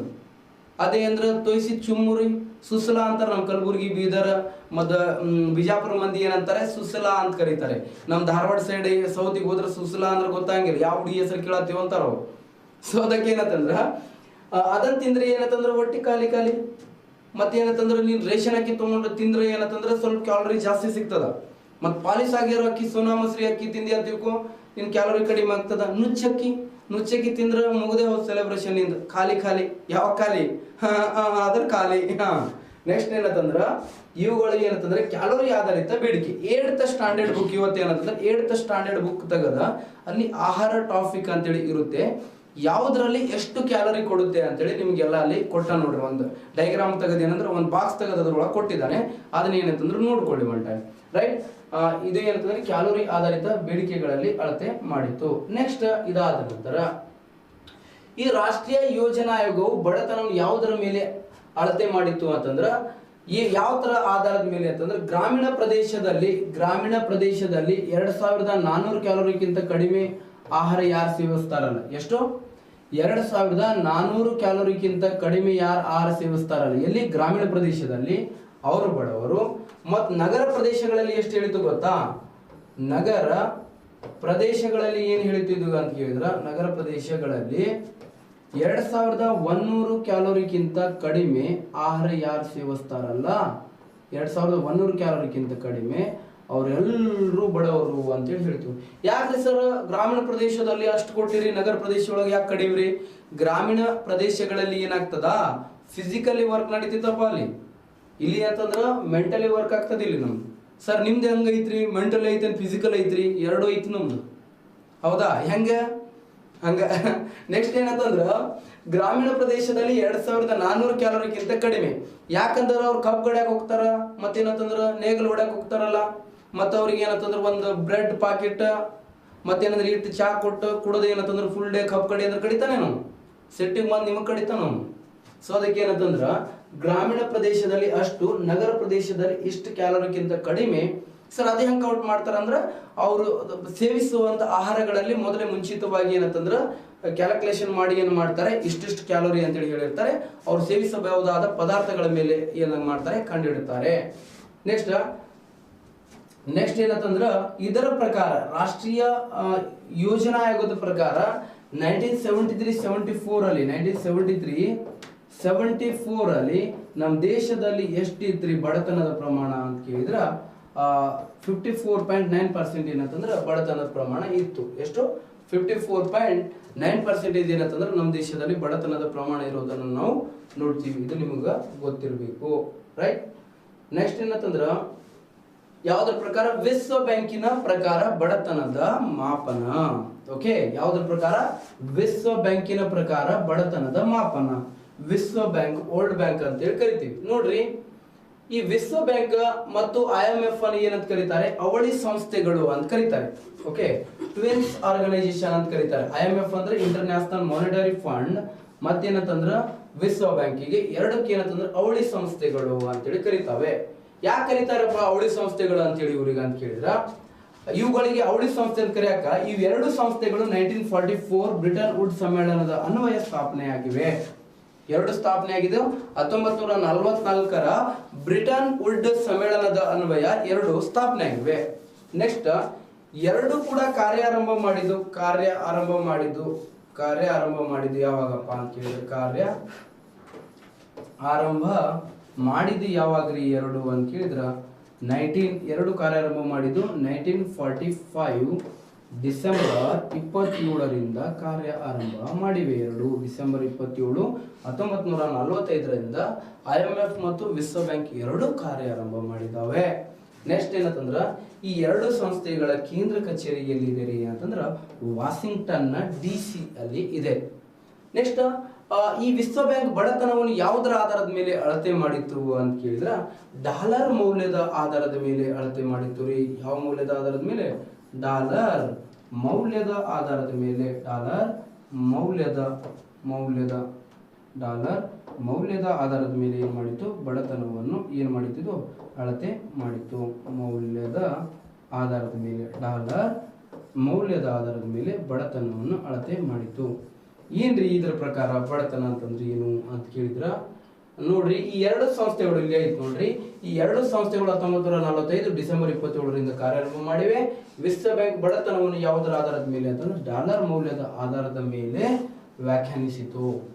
ಓಕೆ, ಹೆಂಗ್ರಿ ಅಂತ ಕೇಳಿದ್ರ, ಇದರ ಪ್ರಕಾರ ಈ ವಿಶ್ವ ಬ್ಯಾಂಕಿನ ಪ್ರಕಾರ ಬಡತನ ಅಂತಂದ್ರೆ ಏನು, ಯಾವುದಕ್ಕೆ ಬಡತನ ಅಂತೇಳಿ ಕರೆದಿದೆ ವಿಶ್ವ ಬ್ಯಾಂಕು ಅಂತ ಕೇಳಿದ್ರ, ನೋಡ್ರಿ ಈ ವಿಶ್ವ ಬ್ಯಾಂಕಿನ ಪ್ರಕಾರ ಇದರ ಪ್ರಕಾರ ಬಡತನ ಎಂದರೆ ಒಬ್ಬ ವ್ಯಕ್ತಿಯು ಯಾವುದೇ ಒಬ್ಬ ವ್ಯಕ್ತಿ ಇರಲಿ, ಒಬ್ಬ ವ್ಯಕ್ತಿಯು ಒಂದು ದಿನದಲ್ಲಿ $1.90 ಕಡಿಮೆ ಗಳಿಸುವಂತಿದ್ರೆ ಅವನೇ ಬಡವನು.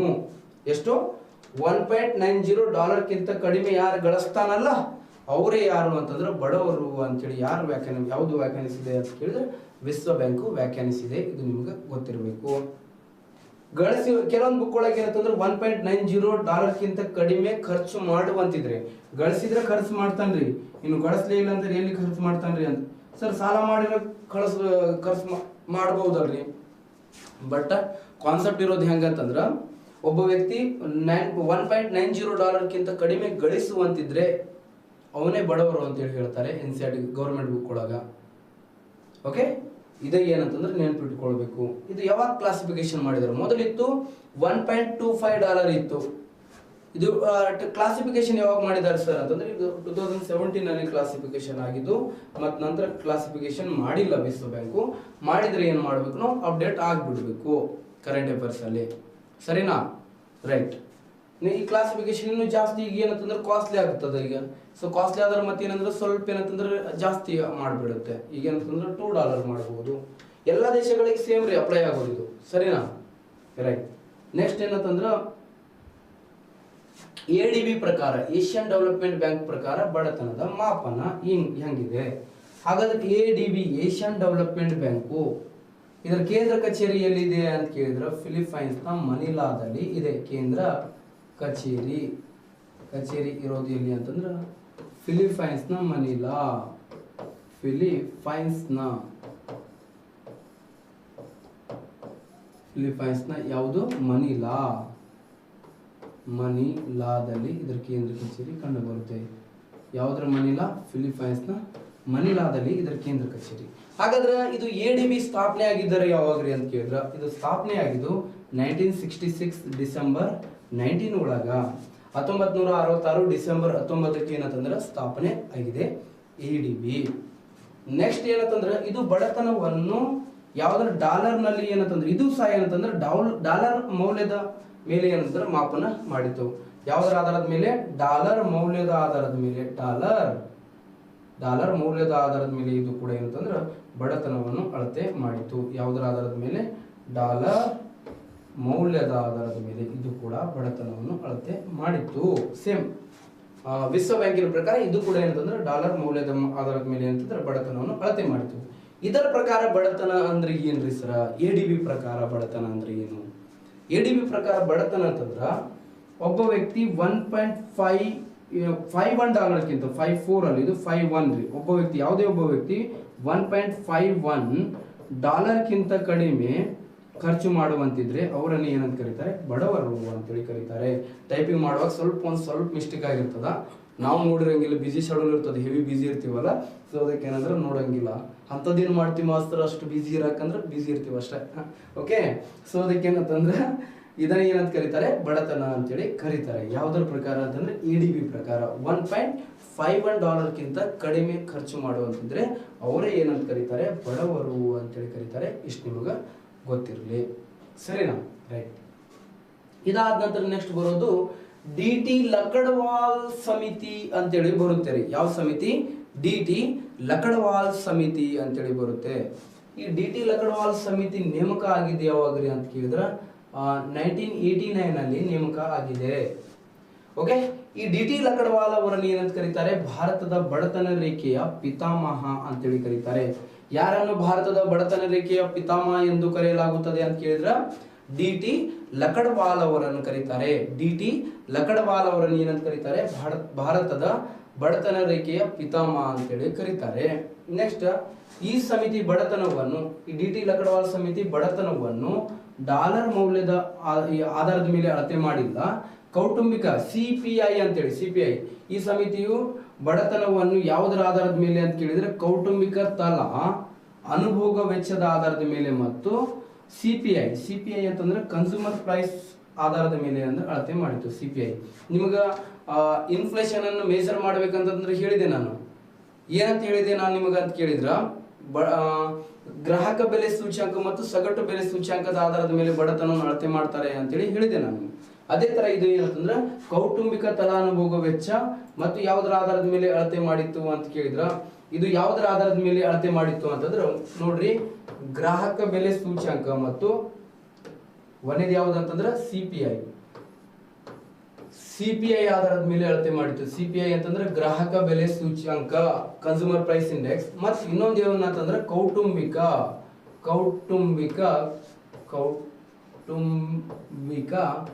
ತಲಾ ಅನುಭೋಗ ವೆಚ್ಚದ ಆಧಾರದ ಮೇಲೆ, ಅನುಭೋಗ ವೆಚ್ಚದ ಆಧಾರದ ಮೇಲೆ ಬಡತನವನ್ನು ಅಳತೆ ಮಾಡಿತು. ವೆಚ್ಚದ ಆಧಾರದ ಮೇಲೆ ಏನ್ ಮಾಡಿತು? ಬಡತನವನ್ನು ಅಳತೆ ಮಾಡಿತು. ಓಕೆ, ಹಾಗಾದ್ರೆ ನೋಡ್ರಿ, ಇದು ಮೊದಲ ವರದಿ ಯಾವಾಗ ನೀಡಿತು ರೀ ಇದು ಅಂತ ಕೇಳಿದ್ರ, ಇದು ಮೊದಲ ವರದಿ ನೀಡಿದ್ದು 1900 ಎಷ್ಟರಲ್ಲಿ ಅಂತ ಕೇಳಿದ್ರ, ಇದು 1993ರಲ್ಲಿ ಮೊದಲ ವರದಿಯನ್ನು ನೀಡಿತು. ಈ ಮೊದಲ ವರದಿ ನೀಡಿದಾಗ ನಮ್ಮ ದೇಶದಲ್ಲಿ 28.3% ಇನ್ಫ್ಲೇಷನ್ ಏನಿತ್ತು, ಪಾವರ್ಟಿ ಇತ್ತು ಅಂತೇಳಿ ಹೇಳ್ಬೋದು. ನಂತರ ಇದು ಎರಡನೇ ವರದಿ ನೀಡಿದ್ರಿ ಯಾವಾಗ್ರಿ ಅಂತಂದ್ರೆ 1997 2000 ಮಧ್ಯದಲ್ಲಿ ಎರಡನೇ ವರದಿ ನೀಡುತ್ತೆ. ಅವಾಗ ಏನಂತಂದ್ರೆ 26% ಏನಂತಂದ್ರೆ ಇನ್ಫ್ಲೇಷನ್ ಇರ್ತದ ಅಂತೇಳಿ ಹೇಳಲಾಗ್ತದ. ಎಷ್ಟು? 26% ನಮ್ಮ ದೇಶದಲ್ಲಿ ಇನ್ಫ್ಲೇಷನ್ ಇತ್ತಂತೆ.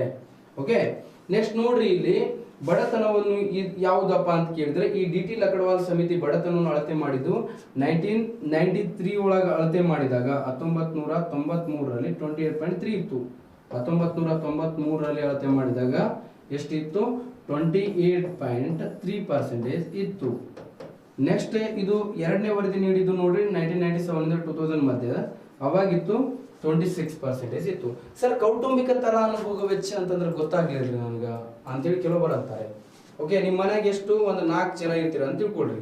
ಎಷ್ಟು ಜನ ಇರ್ತೀರಿ? 4 ಜನ ಇರ್ತೀರಿ. ಮತ್ತೆ ಅಲ್ಲಿ ನೋಡಿದ್ರೆ ಎಷ್ಟು ಜನರ ಅಂತ ಕೇಳಿದ್ರ ನಿಮ್ಮ ವೆಚ್ಚ ಎಷ್ಟಾಗತ್ತದ, ಮಂತ್ಲಿ ಎಕ್ಸ್ಪೆಂಡಿಚರ್ ಎಷ್ಟಾಗತ್ತಂದ್ರೆ 1600 ರೂಪಾಯಿ ಖರ್ಚು. 1600 ಒಳಗೆ ಏನಾಗಂಗಿಲ್ಲ, 16,000 ಖರ್ಚಾಗತ್ತೈತೆ ಅಂತ ತಿಳ್ಕೊ. ಬಾಡಿಗೆ ಆಗಿರ್ಬೋದು, ನಿಮ್ದೇನಂತಂದ್ರೆ ಕನ್ಸ್ಯೂಮ್ ಮಾಡೋಕ್ಕಾಗಿರ್ಬೋದು, ಏನೋ ಒಂದು ಎಕ್ಸ್ಪೆಂಡಿಚರ್ ಎಷ್ಟು 16,000 ಎಕ್ಸ್ಪೆಂಡಿಚರ್ ಆಗುತ್ತೆ ಅಂತ ತಿಳ್ಕೊ. ಅವಾಗ ಏನು ಮಾಡಬೇಕು? ಇದನ್ನು 4 1 4 ಓಕೆ, 4 1 4 4 16 4,000 ಏನಾಗ್ತದೆ? ಇದು ಕೌಟುಂಬಿಕ ತಲಾ ಅನುಭೋಗ ವೆಚ್ಚ ಆಗ್ತದ. ಏನಾಗ್ತದ? ಕೌಟುಂಬಿಕ ತಲಾ ಅನುಭೋಗ ವೆಚ್ಚ. ಇದು ನಿಮ್ಗೆ ಏನಂತಂದ್ರೆ ಗೊತ್ತಿರಲಿ. ನೆಕ್ಸ್ಟ್ ಇದಾದ ನಂತರ ನಿಮಗೆ ನೆಕ್ಸ್ಟ್ ಬರೋದು ಸುರೇಶ್ ಡಿ ತೆಂಡೂಲ್ಕರ್ ಸಮಿತಿ ಅಂತೇಳಿ ಬರುತ್ತೆ. ಸುರೇಶ್ ಡಿ ತೆಂಡೂಲ್ಕರ್, ಸಚಿನ್ ತೆಂಡೂಲ್ಕರ್ ಏನಾಗ್ಬೇಕ್ರಿ ಸರ್ ಇವ್ರು ಅಂತ ಕೇಳಿರಿ. ಏನಾರ ಆಗ್ಲಿ, ನಮಗೇನ್ ಮಾಡೋದದ? ಸುರೇಶ್ ಡಿ ತೆಂಡೂಲ್ಕರ್ ಸಮಿತಿ ಅಷ್ಟೇ ನೆನಪಿಟ್ಕೊಂಡ್ರೆ ಸಾಕ. ಸುರೇಶ್ ಡಿ ತೆಂಡೂಲ್ಕರ್ ಸಮಿತಿ ಇದು ನೇಮಕ ಆಗಿದ್ದು 2004-05 ಎಕನಾಮಿಕ್ ಇಯರ್ ಅಲ್ಲಿ ನೇಮಕ ಆಗ್ತದ. ಇನ್ನ ವರದಿ ಯಾವಾಗ ನೀಡಿತು ಅಂದ್ರೆ 2009 ಅಲ್ಲಿ ಏನಂತಂದ್ರೆ ಇದು ವರದಿ ನೀಡಿತು ಸುರೇಶ್ ಡಿ ತೆಂಡೂಲ್ಕರ್ ಸಮಿತಿ. ಈ ಸಮಿತಿಯು ಬಡತನವನ್ನು ಮಾಸಿಕ ತಲಾ ಅನುಭೋಗ ವೆಚ್ಚದ ಆಧಾರದ ಮೇಲೆ ಅಳತೆ ಮಾಡಿತ್ತು. ಯಾವುದರ ಆಧಾರದ ಮೇಲೆ ಅಂತ ಕೇಳಿದ್ರ ಮಾಸಿಕ ತಲಾ ಏನಂತಂದ್ರೆ MPCE ಅಂತೇಳಿ ಕರಿತೀವಿ. ಇದು ಏನಂತಂದ್ರೆ ನಿಮ್ಮ 2021 SD ಎಕ್ಸಾಮ್ ಅಲ್ಲಿ ಕೇಳ್ಯಾರ ನೋಡ್ರಿ, ಫುಲ್ ಫಾರ್ಮ್ ಕೇಳ್ಯಾರ. SDA ಎಕ್ಸಾಮ್ ಒಳಗೆ ಕೇಳ್ಯಾರ ನೋಡ್ರಿ, ಇದ್ರ ಫುಲ್ ಫಾರ್ಮ್ ಕೇಳ್ಯಾರ. ಕನ್ನಡ ಒಳಗೂ ಇತ್ತು, ಇದು ಏನ್ ಹೇಳಿ ನೋಡಿ, ಇದು ಕನ್ನಡ ಒಳಗೂ ಇತ್ತು ಪ್ಲಸ್ ಇಂಗ್ಲಿಷ್ ಒಳಗೂ ಕೊಟ್ಟಿದ್ದ ಕ್ವಶನ್ ಪೇಪರ್ ಒಳಗೆ ತೆಗೆದು ನೋಡಿರ್ಬೇಕಾದ್ರೆ ನೋಡ್ರಿ. MPCE monthly per capital consumption expenditure ಅಂತೇಳಿ ಕರಿತೀವಿ. ಅದರ ಆಧಾರದ ಮೇಲೆ ಏನು ಮಾಡಿತ್ತು? ಇದು ಬಡತನವನ್ನು ಅಳತೆ ಮಾಡಿತ್ತು. ಮಾಸಿಕ ತಲಾನುಭೋಗ ವೆಚ್ಚ ಅಂತಂದ್ರೆ ಮಂತ್ಲಿ ಪರ್ ಕ್ಯಾಪಿಟಲ್ ಸೇಮ್ ರೀ. ಅದು ಕೌಟುಂಬಿಕ ಅಂತ ಕೇಳಿದ ಮಂತ್ಲಿ ಇರಲಿಲ್ಲ, ಒಂದು ಕುಟುಂಬದ ವೆಚ್ಚದ ಆಧಾರದ ಮೇಲೆ, ಅದು ಮಂತ್ಲಿ ಇಯರ್ಲಿ ಅಂತ ಹೇಳಿಲ್ಲ, ಕುಟುಂಬದ ತಲಾನುಭೋಗ ವೆಚ್ಚ ಇತ್ತು. ಇಲ್ಲಿ ಏನಂತಂದ್ರ ಮಾಸಿಕ ತಲಾನುಭೋಗ ವೆಚ್ಚ, ಒಬ್ಬೊಬ್ಬ ವ್ಯಕ್ತಿ ಏನಂತಂದ್ರ ಮಾಸಿಕ ತಲಾನುಭೋಗ ವೆಚ್ಚದ ಆಧಾರದ ಮೇಲೆ ಅಳತೆ ಮಾಡಿತ್ತು. ಎಷ್ಟು ರೂಪಾಯಿ ಖರ್ಚು ಮಾಡ್ತಾನೆ ಅದೆಲ್ಲ ಆಧಾರದ ಮೇಲೆ. ಓಕೆ, ಇದು ಏನಂತಂದ್ರೆ ನಿಮಗೆ ಗೊತ್ತಿರಬೇಕು.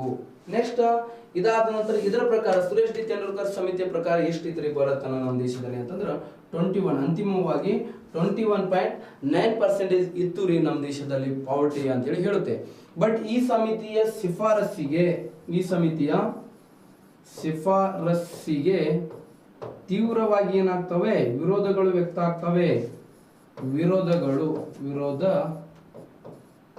ಗಳು ವ್ಯಕ್ತ ಆಗ್ತವೆ. ಆದ ಕಾರಣ ಸರ್ಕಾರ ಮತ್ತೊಂದು ಸಮಿತಿಯನ್ನು ನೇಮಕ ಮಾಡ್ತಾರೆ. ಆ ಮತ್ತೊಂದು ಸಮಿತಿ ಯಾವುದು ಅಂತ ಕೇಳಿದ್ರೆ ಸಿ ರಂಗರಾಜನ್ ಸಮಿತಿ ಅಂತೇಳಿ ನೇಮಕ ಮಾಡ್ತಾರೆ. ಸಿ ರಂಗರಾಜನ್ ಸಮಿತಿ. ಹಾಗಾದ್ರೆ ಈ ಸಿ ರಂಗರಾಜನ್ ಸಮಿತಿ, ಈ ಸಿ ರಂಗರಾಜನ್ ಅವರು ಆಕ್ಚುಲಿ ಏನಂತಂದ್ರ ಇದು 12ನೇ ಹಣಕಾಸು ಆಯೋಗ ಇತ್ತಲ್ಲ, 12ನೇ ಹಣಕಾಸು ಆಯೋಗದ ಅಧ್ಯಕ್ಷರಾಗಿದ್ರು ಇವರು. ಎಷ್ಟಿದು 12ನೇ ಹಣಕಾಸು ಆಯೋಗದ 12ನೇ ಹಣಕಾಸು ಆಯೋಗದ ಅಧ್ಯಕ್ಷರು ಆಗಿದ್ರು. ಆಯೋಗದ ಏನಾಗಿದ್ರು? ಅಧ್ಯಕ್ಷರು ಆಗಿದ್ರು. 12ನೇ ಹಣಕಾಸು ಆಯೋಗದ ಅಧ್ಯಕ್ಷರಾಗಿದ್ರು.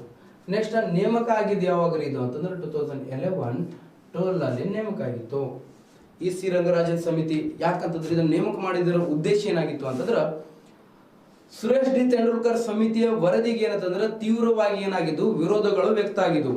ತೀವ್ರ ಪ್ರಮಾಣದಲ್ಲಿ ವಿರೋಧ ವ್ಯಕ್ತ ಆಗಿದ್ದ ಹಿನ್ನೆಲೆಯಲ್ಲಿ ಏನ್ ಮಾಡಿದ್ರು, ಈ ಸಿ ರಂಗರಾಜನ್ ಅವರ ನೇತೃತ್ವದಲ್ಲಿ ಮತ್ತೊಂದು ಸಮಿತಿಯನ್ನು ನೇಮಕ ಮಾಡ್ತಾರೆ. ಹಾಗಾದ್ರೆ ಈ ಸಮಿತಿ ವರದಿ ನೀಡಿದ್ದು 2014 ಅಲ್ಲಿ ಏನಂತಂದ್ರ ಈ ಸಮಿತಿ ಏನಂತಂದ್ರೆ ವರದಿ ನೀಡುತ್ತೆ. ಹಾಗಾದ್ರೆ ಈ ಸಮಿತಿ ಸಹ ಏನಂತಂದ್ರೆ MPCI ಮಾಸಿಕ monthly per capital consumption expenditure ಆಧಾರದ ಮೇಲೆ ಏನಂತಂದ್ರೆ ಬಡತನ ಅಳತೆ ಮಾಡಿತ್ತು. ಮಾಸಿಕ ತಲಾ ಅನುಭೋಗ ವೆಚ್ಚದ ಆಧಾರದ ಮೇಲೆ ಅಳತೆ ಮಾಡಿತ್ತು. ಮಾಸಿಕ ತಲಾ ಅನುಭೋಗ ವೆಚ್ಚದ ಆಧಾರದ ಮೇಲೆ ವೆಚ್ಚದ ಆಧಾರದ ಮೇಲೆ ಬಡತನವನ್ನು ಅಳತೆ ಮಾಡಿತು. ವೆಚ್ಚದ ಆಧಾರದ ಮೇಲೆ ಏನು ಮಾಡಿತ್ತು? ಇದು ಬಡತನವನ್ನು ಅಳತೆ ಮಾಡಿತ್ತು. ಯಾವುದರ ಆಧಾರದ ಮೇಲೆ ಅಂತ ಕೇಳಿದ್ರೆ ಮಾಸಿಕ ತಲಾ ಅನುಭೋಗ ವೆಚ್ಚದ ಆಧಾರದ ಮೇಲೆ ಬಡತನವನ್ನು ಅಳತೆ ಮಾಡಿತ್ತು. ಯಾವ ಸಮಿತಿ ಅಂತಂದ್ರೆ ಸಿ ರಂಗರಾಜನ್ ಸಮಿತಿ ಅಂತೇಳಿ ಹೇಳ್ತೀವಿ. ಇಷ್ಟು ನೆನ್ಪಿಟ್ಬೇಕು. ನೆಕ್ಸ್ಟ್ ಇದಾದ ನಂತರ ಈ ಸಮಿತಿಯ ಪ್ರಕಾರ ಬಡತನ ಎಷ್ಟಿತ್ರಿ ನಮ್ಮ ದೇಶದಲ್ಲಿ ಅಂತ ಕೇಳಿದ್ರೆ ಈ ಸಮಿತಿಯ ಪ್ರಕಾರ ಎಷ್ಟು ಅಂತಂದ್ರೆ 29.5% ಇರುತ್ತಂದ್ರೆ ನಮ್ಮ ದೇಶದಲ್ಲಿ ಪಾವರ್ಟಿ ಇತ್ತು ಅಂತೇಳಿ ಹೇಳಲಾಗ್ತದ. ರೈಟ್. ನೆಕ್ಸ್ಟ್ ಏನಂತಂದ್ರ ಇನ್ನೊಂದು ಬರುತ್ತೀರಿ ನಿಮ್ಗೆ ಅರ್ಜುನ್ ಸೇನ್ ಗುಪ್ತಾ ಸಮಿತಿ ಅಂತೇಳಿ ನೇಮಕ ಮಾಡ್ತಾರೆ. 2012 ಅಲ್ಲಿ ನೇಮಕ ಆಗ್ತದ್ರಿ ಅರ್ಜುನ್ ಸೇನ್ ಗುಪ್ತಾ ಸಮಿತಿ. ನಿಮ್ಮ ಕ್ವಶನ್ ಯಾವ ತರ ಕೇಳ್ತಾರಲ್ಲ, ಈ ಕೆಳಗಿನವುಗಳಲ್ಲಿ ಯಾವುದು ಬಡತನಕ್ಕೆ ಸಂಬಂಧಿಸಿದ ಸಮಿತಿ ಆಗಿದೆ ಅಂತ ಕೇಳಬಹುದು. ಇಲ್ಲಾಂದ್ರೆ ಕೆಳಗಿನವುಗಳಲ್ಲಿ ಯಾವ ಸಮಿತಿ ಬಡತನಕ್ಕೆ ಸಂಬಂಧಿಸಿಲ್ಲ. ನಿಮ್ಗೆ ಡೈರೆಕ್ಟ್ ಕ್ವಶನ್, ಈ ಕೆಳಗಿನವುಗಳಲ್ಲಿ ಯಾವ ಸಮಿತಿಯು ಬಡತನಕ್ಕೆ ಸಂಬಂಧಿಸಿಲ್ಲ? ವಾಂಚು ಸಮಿತಿ, ವಿಜಯ್ ಕೇಳ್ಕರ್ ಸಮಿತಿ, ಸಿ ರಂಗರಾಜನ್ ಸಮಿತಿ, ನೆಕ್ಸ್ಟ್ ಏನಂತಂದ್ರೆ ಅರುಣ್ ಜೇಟ್ಲಿ ಸಮಿತಿ. ಯಾವ್ದಾಗಿದೆ ಯಾವ್ದಾಗಿಲ್ಲ ಅಂತ ಕೇಳ್ತಾನೆ. ಒಂದೇನಂತಂದ್ರೆ ಸಿ ರಂಗರಾಜನ್ ಸಮಿತಿ ಬಿಟ್ರೆ ಯಾವುದೂ ಆಗಿಲ್ಲ. ವಾಂಚು ತೆರಿಗೆಗೆ ಸಂಬಂಧಪಟ್ಟೈತಿ, ವಿಜಯ್ ಕೇಳ್ಕರ್ ತೆರಿಗೆಗೆ ಸಂಬಂಧಪಟ್ಟೈತಿ. ಓಕೆ, ಇದು ಏನಂತಂದ್ರ ಮತ್ತೇನಂದ್ರ ಅರುಣ್ ಜೇಟ್ಲಿ ಸಮಿತಿ ಏನಂದ್ರ ಸಾರ್ವಜನಿಕ ವಲಯದ ಬ್ಯಾಂಕುಗಳನ್ನ ಏನು ಮಾಡಬೇಕು, ಖಾಸಗೀಕರಣ ಮಾಡಬೇಕು ಅಥವಾ ವಿಲೀನಗೊಳಿಸಬೇಕು ಅಂತೇಳಿ ಶಿಫಾರಸು ಮಾಡಿತ್ತದು. ಓಕೆ, ಪಬ್ಲಿಕ್ ಸೆಕ್ಟರ್ ಬ್ಯಾಂಕ್ಸ್ ಗಳನ್ನ ಏನು ಮಾಡಬೇಕು, ಮರ್ಜ್ ಮಾಡ್ಬೇಕಂತೇಳಿ ಶಿಫಾರಸು ಮಾಡಿರುವಂತ ಸಮಿತಿ ಯಾವ್ದಂದ್ರ ಅರುಣ್ ಜೇಟ್ಲಿ ಸಮಿತಿ ಆಗ್ಯದ್ರಿ. ಹಾಗಾದ್ರೆ ಅರ್ಜುನ್ ಸೇನ್ ಗುಪ್ತಾ ಸಮಿತಿ ನೇಮಕ ಆಗಿದ್ದು ಆತರ ಬುಕ್ ಒಳಗೆ ಕೊಟ್ಟಿಲ್ಲ ಇದನ್ನು. ಓಕೆ, ಅರ್ಜುನ್ ಸೇನ್ ಗುಪ್ತಾ ಸಮಿತಿ ನೇಮಕ ಆಗಿದ್ದು ಯಾವಾಗ್ರಿ ಅಂತಂದ್ರೆ 2012 ಅಲ್ಲಿ ಏನಂತಂದ್ರ ನೇಮಕ ಆಗಿದ್ದನ್ನು ನಾವು ನೋಡ್ತೀವಿ. ಓಕೆ, ಇನ್ನು ನಿನ್ನೆ ಏನಂತಂದ್ರ ಸ್ಟ್ರಿಂಗ್ಫ್ಲೇಷನ್ ಅಂದ್ರೆ ಏನ್ರಿ ಸರ್ ಅಂತೇಳಿ ಒಬ್ಬರು ಕ್ವಶನ್ ಕೇಳಿದ್ರು ನನಗೆ. ಸ್ಟ್ರಿಂಗ್ಫ್ಲೇಷನ್ ಅಂತಂದ್ರೆ ಏನಂತ ಕೇಳಿದ. ಸ್ಟ್ರಿಂಗ್ಫ್ಲೇಷನ್ ಅಂತಂದ್ರೆ ಏನಪ್ಪಾ ಅಂತಂದ್ರ ನನಗೇನಂದ್ರೆ ರೆಸ್ಪಾನ್ಸ್ ಮಾಡೋಕ್ಕಾಗಿಲ್ಲ. ಸ್ಟ್ರಿಂಗ್ಫ್ಲೇಷನ್ ಅಂತಂದ್ರ ಈಗ ಕೆಲವೊಂದು ವಸ್ತು ಈಗ ನೀವೇನಂತಂದ್ರ ಸಣ್ಣವರಿದ್ದಾಗ ಫಾರ್ಲೇಜ್ ಎಷ್ಟು ಉದ್ದಕ್ಕೆ ಬರ್ತಿತ್ತು, 5 ರೂಪಾಯಿ ಕೊಟ್ರಿ ಏನಂತಂದ್ರ 5 ರೂಪಾಯಿ ಕೊಟ್ರಿ ಏನಂತಂದ್ರ ಫಾರ್ಲೇಜ್ ಎಷ್ಟು ಉದ್ದಕ್ಕೆ, ಅದ್ರೊಳಗೆ ಎಷ್ಟು ಬಿಸ್ಕಿಟ್ ಬರ್ತಿದ್ವು, ನಿಯರ್ಲಿ 20 ಬಿಸ್ಕಿಟ್ ಬರ್ತಿದ್ವು ರೀ. 20 ಇರ್ತಿದ್ವು ಒಂದು ಪ್ಯಾಕ್ ಒಳಗ. ಈಗ ಅದೇ 5 ರೂಪಾಯಿನೇ ಅದ ಫಾರ್ಲೇಜ್ ಪ್ಯಾಕ್ ಬಿಸ್ಕಿಟ್ ಇಂದ. ಅದ್ರೊಳಗೆ ಬಿಸ್ಕೆಟ್ ಎಷ್ಟು ಇರ್ತಾವ ಎಣಸ್ರೇನು? ಇವತ್ತು ನೋಡಿ ಎಣಸ್ರಿ ಎಲ್ರು ಎಷ್ಟಾಗಿದಾವ? ಕಡಿಮೆ ಆಗಿದಾವ. ಎಷ್ಟು ಕಡಿಮೆ ಆಗಿದಾವ ಅಂತಂದ್ರೆ 13 ಬರ್ತಾವ. ಈಗ 7 ಎಲ್ಲಿ ಹೋದವು ನೀವು? ಓಕೆ, ಕ್ವಾಂಟಿಟಿಯಲ್ಲಿ ಏನಾಗೋದು ಸ್ವಲ್ಪ ಕಡಿಮೆ ಮಾಡೋದನ್ನೇ ಏನಂತ ಕರೀತಾರೆ? ಸ್ಟ್ರಿಂಗ್ಫ್ಲೇಷನ್ ಅಂತ ಕರೀತಾರೆ. ಏನ್ ಫ್ಲೇಷನ್ ಅಂತ ಕರೀತಾರೆ? ಸ್ಟ್ರಿಂಗ್ಫ್ಲೇಷನ್ ಅಂತ ಕರೀತಾರೆ. ಇದು ನಿಮ್ಗೆ ಗೊತ್ತಿರಬೇಕು. ನೆಕ್ಸ್ಟ್ ಏನಂತಂದ್ರ ಇದು ಅರ್ಜುನ್ ಸೇನ್ ಗುಪ್ತಾ ಸಮಿತಿ ಏನ್ ಹೇಳಿತು ಅಂತ ಕೇಳಿದ್ರೆ ಇನ್ನೊಂದು ನಿಮಗೆ ಏನಂತಂದ್ರೆ ಒಂದು ಕ್ವಶನ್, ಕ್ವಾಲಿಟಿಯಲ್ಲಿ ಏನಂತಂದ್ರೆ ಕ್ವಾಂಟಿಟಿಯಲ್ಲಿ ಕಡಿಮೆ ಆದ್ರೆ ಸ್ಟ್ರಿಂಗ್ಫ್ಲೇಷನ್ ಅಂತ ಕರೀತಾರೆ. ಹಾಗಾದ್ರೆ ಕ್ವಾಲಿಟಿಯಲ್ಲಿ ಕಡಿಮೆ ಆದ್ರ, ಓಕೆ ಅದರಲ್ಲಿ ಕ್ವಾಲಿಟಿ ಅಥವಾ ಬ್ರಾಂಡ್ ಅಲ್ಲಿ ಕಡಿಮೆ ಆದ್ರ ಏನಂತೇಳಿ ಕರೀತಾರೆ, ಅದನ್ನ ಏನಂತ ಕರೀತಾರೆ, ಯಾವ ಫ್ಲೇಷನ್ ಅಂತ ಕರೀತಾರೆ, ನೀವು ನೋಡ್ಕೊಳ್ಬೇಕು. ಈಗ ಯಾವ್ದಂತ ಕರೀತಾರೆ ನೋಡೋಣ. ಎಷ್ಟು ಮಂದಿ ಆನ್ಸರ್ ಹೇಳ್ತೀರಿ ನೋಡೋಣ. ನೆಕ್ಸ್ಟ್ ಏನಂತಂದ್ರ ಎಲ್ಲಿ ಹೇಳ್ತೀರಿ, ಆಫ್ಲೈನ್ ಇದ್ರೆ ಹೇಳ್ತಿದ್ರಿ ಮಾಸ್ಟರ್ ಎಲ್ಲಿ ಹೇಳ್ಬೇಕೀಗ ಅಂತ, ರೈಟ್. ನೆಕ್ಸ್ಟ್ ಇದಾದ ನಂತರ ಅರ್ಜುನ್ ಸೇನ್ ಗುಪ್ತಾ ಸಮಿತಿ ಅಂತೇಳಿ ಹೇಳ್ತೀವಿ. ಇದು ನೇಮಕ ಆಗಿದ್ದು 2002 ಅಲ್ಲ, ಇದು ಅಸಂಘಟಿತ ಉದ್ಯಮಗಳಲ್ಲಿ ಏನು ಮಾಡಿತ್ತು, ಬಡತನವನ್ನು ಅಳತೆ ಮಾಡಿತ್ತು. ಹಾಗಾದ್ರೆ ಬಡತನವನ್ನು ಅಳತೆ ಮಾಡಲು ಏನಂತಂದ್ರೆ ಶಿಫಾರಸು ಮಾಡಿತ್ತು. ಅಸಂಘಟಿತ ಅಂತಂದ್ರೆ ಸಂಘಟನೆ ಆಗದೆ ಇರುವಂತ ಏನಂತಂದ್ರೆ ಉದ್ಯಮಗಳು ಇರ್ತಾವ್ರಿ, ಅವು ನೋಂದಣಿಗೊಳ್ಳದೆ ಇರುವಂತ ಉದ್ಯಮಗಳಲ್ಲಿ ಏನ್ ಮಾಡಿತ್ತು, ಬಡತನವನ್ನು ಅಳತೆ ಮಾಡಬೇಕು ಅಂತೇಳಿ ಶಿಫಾರಸು ಮಾಡಿತ್ತು ಅರ್ಜುನ್ ಸೇನ್ ಗುಪ್ತಾ ಸಮಿತಿ. ನೆಕ್ಸ್ಟ್ ಇದಾದ ನಂತರ ಬಡತನ ರೇಖೆ ರೀ, ಪಾವರ್ಟಿ ಲೈನ್. ಪಾವರ್ಟಿ ಲೈನ್ ಬಡವರು ಮತ್ತು ಬಡವರು ಇಲ್ಲದವರೆಂದು ನೋಡ್ರಿ. ಪಾವರ್ಟಿ ಲೈನ್ ಅಂದ್ರೆ ನೋಡ್ರಿ ಇಲ್ಲಿ ಏನ್ರಿ ಅಪ್ಪ ಅಂತಂದ್ರೆ ಬಡವರು ಮತ್ತು ಬಡವರು ಇಲ್ಲದವರೆಂದು ವಿಭಾಗಿಸುವ ಒಂದು ರೇಖೆ ಏನಂತ ಕರೀತಾರೆ, ಬಡತನ ರೇಖೆ ಅಂತೇಳಿ ಕರೀತಾರೆ. ಬಡತನ ಮತ್ತು ಬಡವರು ಮತ್ತು ಬಡವರು ಇಲ್ಲದವರೆಂದು ವಿಭಾಗಿಸುವಂತ ಒಂದು ರೇಖೆ ಏನಂತ ಕರೀತಾರೆ, ಬಡತನ ರೇಖೆ ಅಂತೇಳಿ ಕರೀತಾರೆ. ನೋಡ್ರಿ ಇಲ್ಲಿ ಬಡತನ ರೇಖೆ ಅಂತಂದ್ರೆ ಏನು ನಿಮ್ಗೆ ಗೊತ್ತಾಗ್ತದೆ. ಪಾವರ್ಟಿ ಲೈನ್ ಅಂತ ಕರಿತೀವಿ. ಇದಕ್ಕೆ ಏನ್ರಿ ಪಾವರ್ಟಿ ಲೈನ್ ಅಂತಂದ್ರ ಯಾವ್ದ ಪಾವರ್ಟಿ ಲೈನ್ ಅಂತ ಕರೀತಾರೆ, ಇದು ಪಾವರ್ಟಿ ಲೈನ್ ಅಂತ ನೋಡ್ರಿ. ಏನ್ರಿ ಪಾವರ್ಟಿ ಲೈನ್ ಅಂತಂದ್ರ ಇದೊಂದು ಪಾವರ್ಟಿ ಲೈನ್ ಅಂತ ತಿಳ್ಕೊಳ್ರಿ. ಓಕೆ, ಇದು ಬಡತನ ರೇಖೆ. ಬಡವರು ಮತ್ತು ಬಡವರಿಲ್ಲದಂತ ವಿಭಾಗಿಸುವಂತ ರೇಖೆ ಇದಾಗ್ಯದ. ಇದಕ್ಕಿಂತ ಮೇಲಿರೋರು ಯಾರಂತಂದ್ರ APL ಅಂತ ಕರಿತೀವಿ. APL ಅಂತಂದ್ರ ಅಬೋವ್ ಪಾವರ್ಟಿ ಲೈನ್ ಅಂತ ಕರಿತೀವಿ. Above poverty line.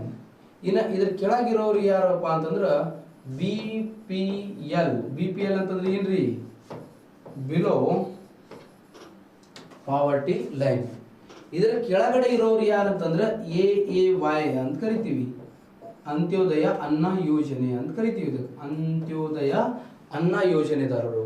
ಈ AAY ಕಾನ್ಸೆಪ್ಟ್ ಬಂದಿದೆ 2000ರಲ್ಲಿ ನಮ್ಮ ದೇಶದಲ್ಲಿ. ಅಂದ್ರೆ AAY ಕಾನ್ಸೆಪ್ಟ್ ಬಂದಿದೆ. AAY ಅಂತಂದ್ರೆ ಅಂತ್ಯೋದಯ ಅನ್ನ ಯೋಜನೆದಾರರು, ತೀರಾ ಹಿಂದುಳಿದವರು ಇವರು. APL ಯಾರ್ಯಾರು ಇರ್ತಾರೆ ಅಂತಂದ್ರ ಮೋರ್ ದೆನ್ 2.5 ಲಕ್ಷಕ್ಕಿಂತ ಜಾಸ್ತಿ ಇನ್ಕಮ್ ಯಾರ್ದಿರುತ್ತೆ ಅಲ್ಲ, ಅವ್ರೆಲ್ಲರೂ APL ಕಾರ್ಡ್ ಒಳಗೆ ಬರ್ತಾರೆ. APL ಕಾರ್ಡ್ ಒಳಗ ಅಬೋವ್ ಪಾವರ್ಟಿ ಲೈನ್ ಒಳಗೆ ಬರ್ತಾರೆ. ಎಷ್ಟು 2.5 ಲಕ್ಷಕ್ಕಿಂತ ಜಾಸ್ತಿ ಯಾರು ಇನ್ಕಮ್ ಹೊಂದಿರ್ತಾರಲ್ಲ ಅವ್ರು ಎಲ್ಲಿ ಬರ್ತಾರೆ ಅಂತಂದ್ರೆ ಅಬೋವ್ ಪಾವರ್ಟಿ ಲೈನ್ ಒಳಗೆ ಬರ್ತಾರೆ. ಅದಕ್ಕಿಂತ ಕೆಳಗಿರೋರು ಏನಂತಂದ್ರೆ BPL. ನಮ್ಮ ಇಂಡಿಯಾ ಒಳಗೆ ಹೈಯೆಸ್ಟ್ ಯಾವ ಜನ ಕಂಡು ಬರ್ತಾರೆ ಅಂದ್ರೆ BPL. ಓಕೆ, ಅದಕ್ಕಿಂತ ಕೆಳಗಿರೋರು ಯಾರು ಅಂದ್ರೆ AAY, ತೀರಾ ಹಿಂದುಳಿದ ಜನರು ಇವರು. ಓಕೆ, ತೀರಾ ಬಡತನದ ತೀವ್ರತೆಯಿಂದ ಕೂಡಿರುವವರು. Okay, right. ನೆಕ್ಸ್ಟ್ ಏನಂತಂದ್ರ ಬಡತನದ ಅಳತೆ ಅಂತೇಳಿ ಬರುತ್ತೇರಿ. ಯಾವ ತರ ಬಡತನವನ್ನು ಅಳತೆ ಮಾಡ್ತಾರೆ, ಮೆಜರ್ಸ್ ಆಫ್ ಇನ್ಫ್ಲೇಷನ್ ಅಂತೇಳಿ ನೋಡೋಕ್ಕಿಂತ ಮುಂಚೆ ಪಾವರ್ಟಿ ರೇಟ್ ಹೆಂಗೆ ಐತೆ ನಮ್ಮ ದೇಶದಲ್ಲಿ ನೋಡೋಣ. ಈಗ ನೋಡ್ರಿ, ಈಗ ನೆಕ್ಸ್ಟ್ ಬರೋದು ಏನಂತಂದ್ರ ಇಲ್ಲಿ ನೋಡ್ರಿ ಬಡತನದ ಅಳತೆ ಯಾವ ತರ ಮಾಡ್ತಾರೆ ನಮ್ಮ ದೇಶದಲ್ಲಿ ನೋಡ್ರಿ ಇಲ್ಲಿ. ರೈಟ್, ಅಮರ್ತ್ಯ ಸೇನ್ ಅವ್ರ ಪ್ರಕಾರ ಯಾರು ಮಾಡಿದ್ರು. ನೆಕ್ಸ್ಟ್ ಏನಂತಂದ್ರ ಬಡತನದ ರೇಖೆ, ಇದು ಬಡವರು ಮತ್ತು ಬಡವರು ಇಲ್ಲದವರು ಎಂದು ವಿಭಾಗಿಸುವಂತ ರೇಖೆಯನ್ನು ಏನಂತ ಕರೀತಾರೆ, ಬಡತನ ರೇಖೆ ಅಂತ ಕರೀತಾರೆ. ನೆಕ್ಸ್ಟ್ ಏನಂತಂದ್ರೆ ಬಡತನದ ಅಳತೆ, measures of poverty in India. Okay, but ಇಂಡಿಯಾದಲ್ಲಿ ಅಷ್ಟೇ ಅಲ್ಲ, ಎಲ್ಲಿರೋ ಒಟ್ಟ. ಓಕೆ, ಬಡತನದ ಅಳತೆ, measures of poverty, measures of poverty. ಒಂದೇದೇನಂತಂದ್ರೆ ತಲಾ ಎಣಿಕೆ ಅನುಪಾತ. ಏನ್ರಿ ತಲಾ ಎಣಿಕೆ ಅನುಪಾತ ಅಂತಂದ್ರೆ ಯಾವ್ದಕ್ಕಂತ ಕರೀತಾರೆ ತಲಾ ಎಣಿಕೆ ಅನುಪಾತ ಅಂತಂದ್ರ ಒಟ್ಟು ಜನಸಂಖ್ಯೆಯನ್ನು ಏನ್ ಮಾಡಬೇಕು, ಒಟ್ಟು BPL ಕುಟುಂಬದಾರರಿಂದ ಭಾಗಿಸಿದಾಗ. ಓಕೆ, ತಲಾ ಎಣಿಕೆ ಅನುಪಾತ ಅಂದ್ರೆ ಹೆಡ್ ಕೌಂಟ್ ರೇಷಿಯೋ ಅಂತ ಕರಿತೀವಿ. ಇದನ್ನ ಇಂಗ್ಲಿಷ್ ಒಳಗೆ ಏನಂತ ಕರೀತಾರೆ, ಹೆಡ್ ಕೌಂಟ್ ರೇಷಿಯೋ ಅಂತ ಕರೀತಾರೆ. ಹೆಡ್ ಕೌಂಟ್ ರೇಷಿಯೋ ಅಂತ ಕರೀತಾರೆ. ಹೆಡ್ ಕೌಂಟ್ ರೇಷಿಯೋ ಅಂತ ಕರೀತಾರೆ. ಏನ್ರಿ ಅಪ್ಪ ಹೆಡ್ ಕೌಂಟ್ ರೇಷಿಯೋ ಅಂತಂದ್ರ ತಲಾ ಎಣಿಕೆ ಅನುಪಾತ ಅಂತಂದ್ರೆ ಏನು, ಹೆಡ್ ಕೌಂಟ್ ರೇಷಿಯೋ ಅಂತಂದ್ರೆ ಏನು ಅಂತಂದ್ರೆ ಒಬ್ಬೊಬ್ಬರಿಗೆ ಬಂತ ತಲೆ ಮೇಲೆ ಕೈ ಇಟ್ಟಿಟ್ಟು ನೀ ಬಡವ ನೀ ಅಂತೇಳಿ ಕೇಳಂಗಿಲ್ಲ. ಹೆಡ್ ಕೌಂಟ್ ರೇಷಿಯೋ ಅಂತಂದ್ರ ಒಟ್ಟು ಜನಸಂಖ್ಯೆನ ಏನು ಮಾಡಬೇಕು, ಒಟ್ಟು BPL ಕುಟುಂಬದಾರರಿಂದ ಭಾಗಾಕಾರ ಮಾಡಬೇಕು. ಭಾಗಾಕಾರ ಮಾಡಿದಾಗ ಬರುವಂತ ಮೊತ್ತವನ್ನು ಏನಂತ ಕರೀತಾರೆ, ತಲಾ ಎಣಿಕೆ ಅನುಪಾತದ ಮೂಲಕ ಕಂಡು ಹಿಡಿಯಲ್ಪಟ್ಟ ಬಡವರು. ನಿಮ್ಗೆ ಡೈರೆಕ್ಟ್ ಕ್ವಶನ್ ಕೇಳ್ತಾರೆ, ಈ ಕೆಳಗಿನವುಗಳಲ್ಲಿ ಯಾವುದು ಬಡತನವನ್ನು ಅಳತೆ ಮಾಡಲು ಬಳಸುವ ಮಾನ ಆಗಿದೆ, ಯಾವುದು ಮಾನ ಆಗಿಲ್ಲ, ಯಾವುದು ಮಾನ ಆಗಿದೆ ಬಡತನ ಅಳತೆ ಮಾಡಕ, ಯಾವ್ದು ಆಗಿಲ್ಲ ಅಂತೇಳಿ ಕೇಳ್ತಾರೆ. ಅಷ್ಟೇನಂತಂದ್ರೆ ನೀವು ನೆನ್ಪಿಟ್ಕೊಳ್ಬೇಕು. ಎರಡನೇದು ಬಡತನ ಅಂತರ ಸೂಚ್ಯಾಂಕ ಅಂತೇಳಿ. ಓಕೆ, ಬಡತನ ಅಂತರ ಸೂಚ್ಯಾಂಕ ಅಂತಂದ್ರೆ ಪಾವರ್ಟಿ ಗ್ಯಾಪ್ ಇಂಡೆಕ್ಸ್. ಹೆಂಗ್ರಿ ಬಡತನ ಅಂತರ ಸೂಚ್ಯಾಂಕ? Poverty gap index. ಇದು poverty gap index. Gap index ಏನ್ರಿ ಅಪ್ಪ ಪಾವರ್ಟಿ ಗ್ಯಾಪ್ ಇಂಡೆಕ್ಸ್ ಅಂತಂದ್ರ? ಪಾವರ್ಟಿ ಗ್ಯಾಪ್ ಇಂಡೆಕ್ಸ್ ಹಂಗಂದ್ರ ಈಸಿ ಇದೆ ರೀ ಇದು. ಪಾವರ್ಟಿ ಗ್ಯಾಪ್ ಇಂಡೆಕ್ಸ್ ಅಂತಂದ್ರೆ ಈಸಿ ಇದೆ. ಯಾವ ತರ ರೀ ಪಾವರ್ಟಿ ಗ್ಯಾಪ್ ಇಂಡೆಕ್ಸ್ ಅಂತಂದ್ರ, ಈ ಪಾವರ್ಟಿ ಗ್ಯಾಪ್ ಇಂಡೆಕ್ಸ್ ಅಂದ್ರೆ ಡಿಸ್ಟೆನ್ಸ್ ರೀ. BPL ಕುಟುಂಬದಾರರ ಮತ್ತು ಅದಕ್ಕಿಂತ ಕೆಳಗಿರೋರು ಎ ವಾಯ್ದಾರ ನಡುವಿನ ಆದಾಯದ ಅಂತರ ಎಷ್ಟಿದೆ ಅಪ್ಪ. ಓಕೆ, ಆದಾಯ ಅಂತರ ಎಷ್ಟಿದೆ ಅನ್ನೋದನ್ನು ತಿಳಿದುಕೊಳ್ಳೋದು. ಈಗ ನೋಡ್ರಿ, ಈ BPL ಕುಟುಂಬ ಇಲ್ಲಿ ಏನಂತಂದ್ರೆ BPL ದವ್ರು ಅಂತ ತಿಳ್ಕೊಳ್ರಿ. BPL ಮತ್ತು AAY ನಡುವಿನ ಆದಾಯದ ಅಂತರ ಎಷ್ಟಿದೆ? ಇವ್ರ ಆದಾಯ ಒಂದು 15,000 ಅದ ಅಂತ ತಿಳ್ಕೊ. BPL ದವ್ರ 15,000, AAY ದವ್ರದ್ದು ಒಂದು 7,000 ಅದ ಅಂತ ತಿಳ್ಕೊ. ಎಷ್ಟು ಸಾವಿರ ಅದ? 7,000 ಅದ ಅಂತ ತಿಳ್ಕೊ. ಎಷ್ಟು ಸಾವಿರ? ಈ ಕಡೆ ಬರೀತೀನಿ. 7,000 ಅದ ಅಂತ ತಿಳ್ಕೊ. 7,000 15,000 ಅಂತರ ಎಷ್ಟಾಯ್ತು? ಅಂತರ ಎಷ್ಟು ಅಂದ್ರೆ 8,000 ಅಂತರ ಇದೆ. ಇದೇ ಏನಂತಂದ್ರ ಬಡತನ ಅಂತರ ಸೂಚ್ಯಾಂಕದ ಮೂಲಕ ಕಂಡುಹಿಡಿಯಲ್ಪಟ್ಟ ಬಡತನ ಅಂತ ಹೇಳಿ ಕರೀತಾರೆ. ನೋಡ್ರಿ, BPL ಕುಟುಂಬದಾರರ ಮತ್ತು ಅದರ ಕೆಳಭಾಗದಲ್ಲಿರುವಂತ AY ಕುಟುಂಬದಾರರ ಆದಾಯದ ನಡುವಿನ ಎಷ್ಟು ಅಂತರ ಇದೆಯಲ್ಲ, ಅಂತರದ ಮೂಲಕ ಏನು ಮಾಡ್ತಾರೆ? ಬಡತನ ಅಂತರ ಸೂಚ್ಯಾಂಕದ ಮೂಲಕ ಏನು ಮಾಡ್ತಾರೆ? ಬಡತನವನ್ನು ಅಳತೆ ಮಾಡ್ತಾರೆ. ಇದು ಬಡತನವನ್ನು ಶೇಕಡಾವಾರು ಪ್ರಮಾಣದಲ್ಲಿ ವ್ಯಕ್ತಪಡಿಸುತ್ತದೆ. ಯಾವ ಪ್ರಮಾಣದಲ್ಲಿ? ಶೇಕಡಾವಾರು. ಬಡತನವನ್ನು ಶೇಕಡಾವಾರು ಪ್ರಮಾಣದಲ್ಲಿ ವ್ಯಕ್ತಪಡಿಸುತ್ತದೆ. ಪ್ರಮಾಣದಲ್ಲಿ ಬಡತನವನ್ನು ಶೇಕಡಾವಾರು ಪ್ರಮಾಣದಲ್ಲಿ ಇದು ವ್ಯಕ್ತಪಡಿಸುತ್ತದೆ. ಇದು ನಿಮಗೆ ಗೊತ್ತಿರಲಿ. ನೆಕ್ಸ್ಟ್, ಇದಾದ ನಂತರ ಸ್ಕ್ವೇರ್ಡ್ ಪಾವರ್ಟಿ ಇಂಡೆಕ್ಸ್ ಅಂತೇಳಿ ಬರುತ್ತೆ. ಸ್ಕ್ವೇರ್ಡ್ ಕನ್ನಡ ಒಳಗೂ ಕೂಡ ಏನಂದ್ರೆ ಇದಕ್ಕೆ ಸ್ಕ್ವೇರ್ಡ್ ಬಡತನ ಸೂಚ್ಯಾಂಕ ಅಂತ ಕರೀತಾರೆ. ಯಾವ ಸೂಚ್ಯಾಂಕ? ಸ್ಕ್ವೇರ್ಡ್ ಬಡತನ ಸೂಚ್ಯಾಂಕ. ಓಕೆ, ಇದು ಏನಂತಂದ್ರ AAY ಮತ್ತು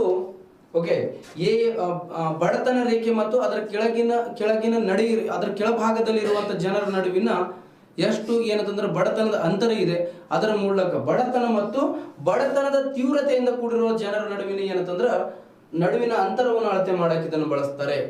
ಓಕೆ, ಬಡತನ ಮತ್ತು ಬಡತನದ ಕೆಳಗಿರೋರ ತೀವ್ರತೆ ಎಷ್ಟಿದೆಪ್ಪ, ಬಡತನದಿಂದ ಮತ್ತು ಬಡತನದ ತೀವ್ರತೆಯಿಂದ ಕೂಡಿರುವಂತ ಜನರ ನಡುವಿನ ಆದಾಯದ ಅಸಮಾನತೆ ಎಷ್ಟಿದೆ, ಅದರ ಮೂಲಕ ಕೂಡ ಏನಂತಂದ್ರ ಇದು ಅಳತೆ ಮಾಡುವಂಥದ್ದು ಸ್ಕ್ವೇರ್ಡ್ ಪಾವರ್ಟಿ ಇಂಡೆಕ್ಸ್. ಆಮೇಲೆ ಏನಂದ್ರೆ ಸೇನ್ ಬಡತನ ಸೂಚ್ಯಾಂಕ. ಅಮರ್ತ್ಯ ಸೇನ್ ಅಂತ ಕರಿತೀವಿ ಇವ್ರನ್ನ. ಅಮರ್ತ್ಯ ಸೇನ್ ಬಡತನ ಸೂಚ್ಯಾಂಕ, ಸೇನ್ ಪಾವರ್ಟಿ ಇಂಡೆಕ್ಸ್ ಅಂತ ಕರಿತೀವಿ. ಇದಕ್ಕೆ ಏನಂತ ಕರೀತಾರೆ? Sen poverty index. ಯಾವ index? Sen poverty index. Okay, Amartya Sen ಅಂತ ಕರಿತೀವಿ. ಅಮರ್ತ್ಯ ಸೇನ್ ಅವರು ನೋಡ್ರಿ, ಈ ಅಮರ್ತ್ಯ ಸೇನ್ ಅವರು ಬಡತನವನ್ನು ಅಳತೆ ಮಾಡ್ಬೇಕಂದ್ರೆ ಇವರು ಕೂಡ ಏನಂತಂದ್ರೆ 3 ಮಾನಗಳನ್ನು ಬಳಸ್ತಾರೆ. 3 ಸೂಚ್ಯಾಂಕಗಳು, 3 ಇಂಡೆಕ್ಸ್ ಗಳನ್ನು ಬಳಸ್ತಾರೆ. ಯಾವ್ಯಾವ ಇಂಡೆಕ್ಸ್ ಗಳನ್ನು ಬಳಸ್ತಾರೆ ಅವರು ಅಂತ ಕೇಳಿದ್ರ, ಒಂದೇದು ಏನಂತಂದ್ರ ತಲಾ ಎಣಿಕೆ ಅನುಪಾತ, ಸೇಮ್ ಹೆಡ್ ಕೌಂಟ್ ರೇಷಿಯೋನೇ ಬಳಸ್ತಾರೆ ಅವರು. ಯಾವುದು? ತಲಾ ಎಣಿಕೆಯ ಅನುಪಾತ ಬಳಸ್ತಾರೆ. ಇನ್ನು ಬಡತನ ಅಂತರ ಸೂಚ್ಯಾಂಕ ಬಳಸ್ತಾರೆ, ಪಾವರ್ಟಿ ಗ್ಯಾಪ್ ಇಂಡೆಕ್ಸ್, ಮತ್ತು ಗಿನಿ ಸಹ ಗುಣಾಂಕ ಅಂತೇಳಿ ಬಳಸ್ತಾರೆ. ಇದನ್ನ ಇಂಗ್ಲಿಷ್ ಒಳಗೆ ಹೇಳ್ತೀವ್ರಿ ಗಿನಿ ಕೋ ಎಫಿಸಿಯಂಟ್ ಅಂತ ಕರೀತಾರೆ. ಗಿನಿ ಕೋ ಎಫಿಸಿಯಂಟ್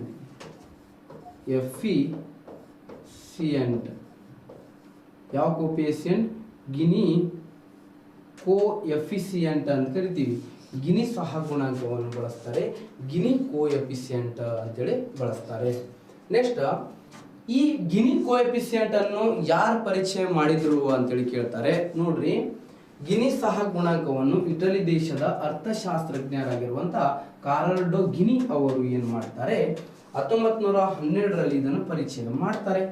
ಗಿನಿ ಕೋ ಎಫಿಸಿಯಂಟ್ ಎಷ್ಟು ಎಕ್ಸಾಮ್ ಕೇಳಿದ್ರಿ. ಗಿನಿ ಸಹ ಗುಣಾಂಕ ಯಾವುದಕ್ಕೆ ಸಂಬಂಧಿಸಿದೆ? ಡೈರೆಕ್ಟ್ ಕ್ವಶನ್ ಆಗಿದಾವ ಇದು. ಓಕೆ, ನಾಳೆ ಏನಂತಂದ್ರೆ ನಿಮ್ಗೆ ಒಂದು ಲಾರೆನ್ಸ್ ಕರ್ ಅಂತೇಳಿ ಬರುತ್ತೆ. ಲಾರೆನ್ಸ್ ಕರ್, ಗಿನಿ ಕರ್ ಅಂತೇಳಿ ಬರುತ್ತೆ, ಮತ್ತೇನಂತಂದ್ರೆ ಕುಜ್ನಟ್ ಕರ್ ಅಂತೇಳಿ ಬರ್ತಾವೆ, ನಾಳೆ ಕ್ಲಾಸಲ್ಲಿ ಬರ್ತಾವೆ, ಇಂಪಾರ್ಟೆಂಟ್ ಆಗಿರ್ತದೆ ನಾಳೆ ಕ್ಲಾಸ್. ಸೊ ಅಲ್ಲಿ ಏನಂತಂದ್ರೆ ಗಿನಿ ಕೋಎಫಿಷಿಯಂಟ್ ಅಂದ್ರೆ ಏನ್ ತಿಳಿಸ್ಕೊಡುತ್ತೆ, ಇದು ಏನಂತಂದ್ರೆ ಆದಾಯ ಅಸಮಾನತೆ ಅಂತರವನ್ನು ಅಳೆಯಲು ಬಳಸ್ತಾರೆ. ಗಿನಿ ಕೋಎಫಿಷಿಯಂಟ್ ಅನ್ನು ಎದಕ್ಕೆ ಬಳಸ್ತಾರೆ ಅಂತಂದ್ರೆ ಆದಾಯ ಅಸಮಾನತೆಯ ಅಂತರವನ್ನು ಅಳತೆ ಮಾಡಕ್ಕೆ ಗಿನಿ ಸಹಗುಣಾಂಕವನ್ನು ನಮ್ಮ ದೇಶದಲ್ಲಿ ಬಳಸ್ತಾರೆ. ಯಾವುದಕ್ಕೆ ಅಂತಂದ್ರೆ ಆದಾಯ ಅಸಮಾನತೆ ಅಂತರವನ್ನು ಬಳಸಕ. ಓಕೆ, ಇಟಲಿ ದೇಶದ ಅರ್ಥಶಾಸ್ತ್ರಜ್ಞ ಕಾರಾಡೋ ಗಿನಿ ಅವರು ಇದನ್ನು ಪರಿಚಯ ಮಾಡಿರ್ತಾರೆ. ನೆಕ್ಸ್ಟ್ ಇದಾದ ನಂತರ ಬಹುಮುಖಿ ಬಡತನ ಅಂತರ ಸೂಚ್ಯಂಕ ಅಂತೇಳಿ ಬರುತ್ತೆ. ಮಲ್ಟಿ ಡೈಮೆನ್ಷನಲ್ ಪಾವರ್ಟಿ ಇಂಡೆಕ್ಸ್ ಅಂತ ಕರಿತೀವಿ ಇದಕ್ಕೆ. ಬಹುಮುಖಿ ಬಡತನ ಅಂತರ ಸೂಚ್ಯಂಕ, ಮಲ್ಟಿ ಡೈಮೆನ್ಷನಲ್ ಪಾವರ್ಟಿ ಇಂಡೆಕ್ಸ್. ಹಾಗಾದ್ರೆ ಇದನ್ನು ಅಭಿವೃದ್ಧಿಪಡಿಸಿದವರು ಯಾರಪ್ಪ? ಬಹುಮುಖಿ ಬಡತನ ಅಂತರ ಸೂಚ್ಯಂಕ ಅಂತ ಕೇಳಿದ್ರ ಅಭಿವೃದ್ಧಿಪಡಿಸಿದವರು UNDP ಮತ್ತು ಆಕ್ಸ್ಫರ್ಡ್ ವಿಶ್ವವಿದ್ಯಾಲಯ ಜಂಟಿಯಾಗಿ ಇದನ್ನು ಏನ್ ಮಾಡ್ತಾರೆ, ಅಭಿವೃದ್ಧಿಪಡಿಸ್ತಾರೆ 2010 ನಲ್ಲಿ ಇದನ್ನು ಏನ್ ಮಾಡ್ತಾರೆ, ಪರಿಚಯ ಮಾಡ್ತಾರೆ. ಹಾಗಾದ್ರೆ ಈ ಬಹುಮುಖಿ ಬಡತನ ಅಂತರ ಸೂಚ್ಯಂಕದ ಸೂಚಿಗಳು ಏನೇನು ಅದಾವ್ರಿ? ಸೂಚಿಗಳನ್ನು ನೋಡಿದಾಗ ಒಂದು ಶಿಕ್ಷಣ ಇದೆ ರೀ, ಇನ್ನೊಂದು ಆರೋಗ್ಯ ಇದೆ ರೀ, ಇನ್ನೊಂದು ತಲಾ ಆದಾಯ ಅಂತೇಳಿ ಇದೆ. ಮೂರನ್ನು ಬಳಸ್ತೀವಿ, ಶಿಕ್ಷಣ, ಆರೋಗ್ಯ ಮತ್ತು ತಲಾ ಆದಾಯ ಅನ್ನೋದು 3 ಸೂಚಿಗಳನ್ನು ಬಳಸ್ತೀವಿ. ಧನ್ಯವಾದಗಳು. ನೆಕ್ಸ್ಟ್ ಏನಂತಂದ್ರೆ ಇದರ ಬಗ್ಗೆ ಏನಂದ್ರೆ ಈ ಪ್ರಸ್ತುತ ನಮ್ಮ ದೇಶದಲ್ಲಿ ಬಡತನವನ್ನು ಅಳತೆ ಮಾಡ್ಬೇಕಂದ್ರೆ ಇದನ್ನೇ ಬಳಸ್ತಿದ್ದಾರೆ. ಇದರ ಬಗ್ಗೆ ಮತ್ತೆ ನಾಳೆ ಅನಲೈಸ್ ಮಾಡಿ ನಾಳೆ ಅಂದ್ರೆ ಕಂಟಿನ್ಯೂ ಮಾಡೋಣ. ಇವತ್ತಿನ ಆಗಿದ್ದ ಕ್ಲಾಸ್ ಟೆಲಿಗ್ರಾಮ್ ಒಳಗೆ ಬರ್ತದ, ನೋಡ್ಕೊಳ್ರಿ. ಸರಿನಾ? ಧನ್ಯವಾದಗಳು.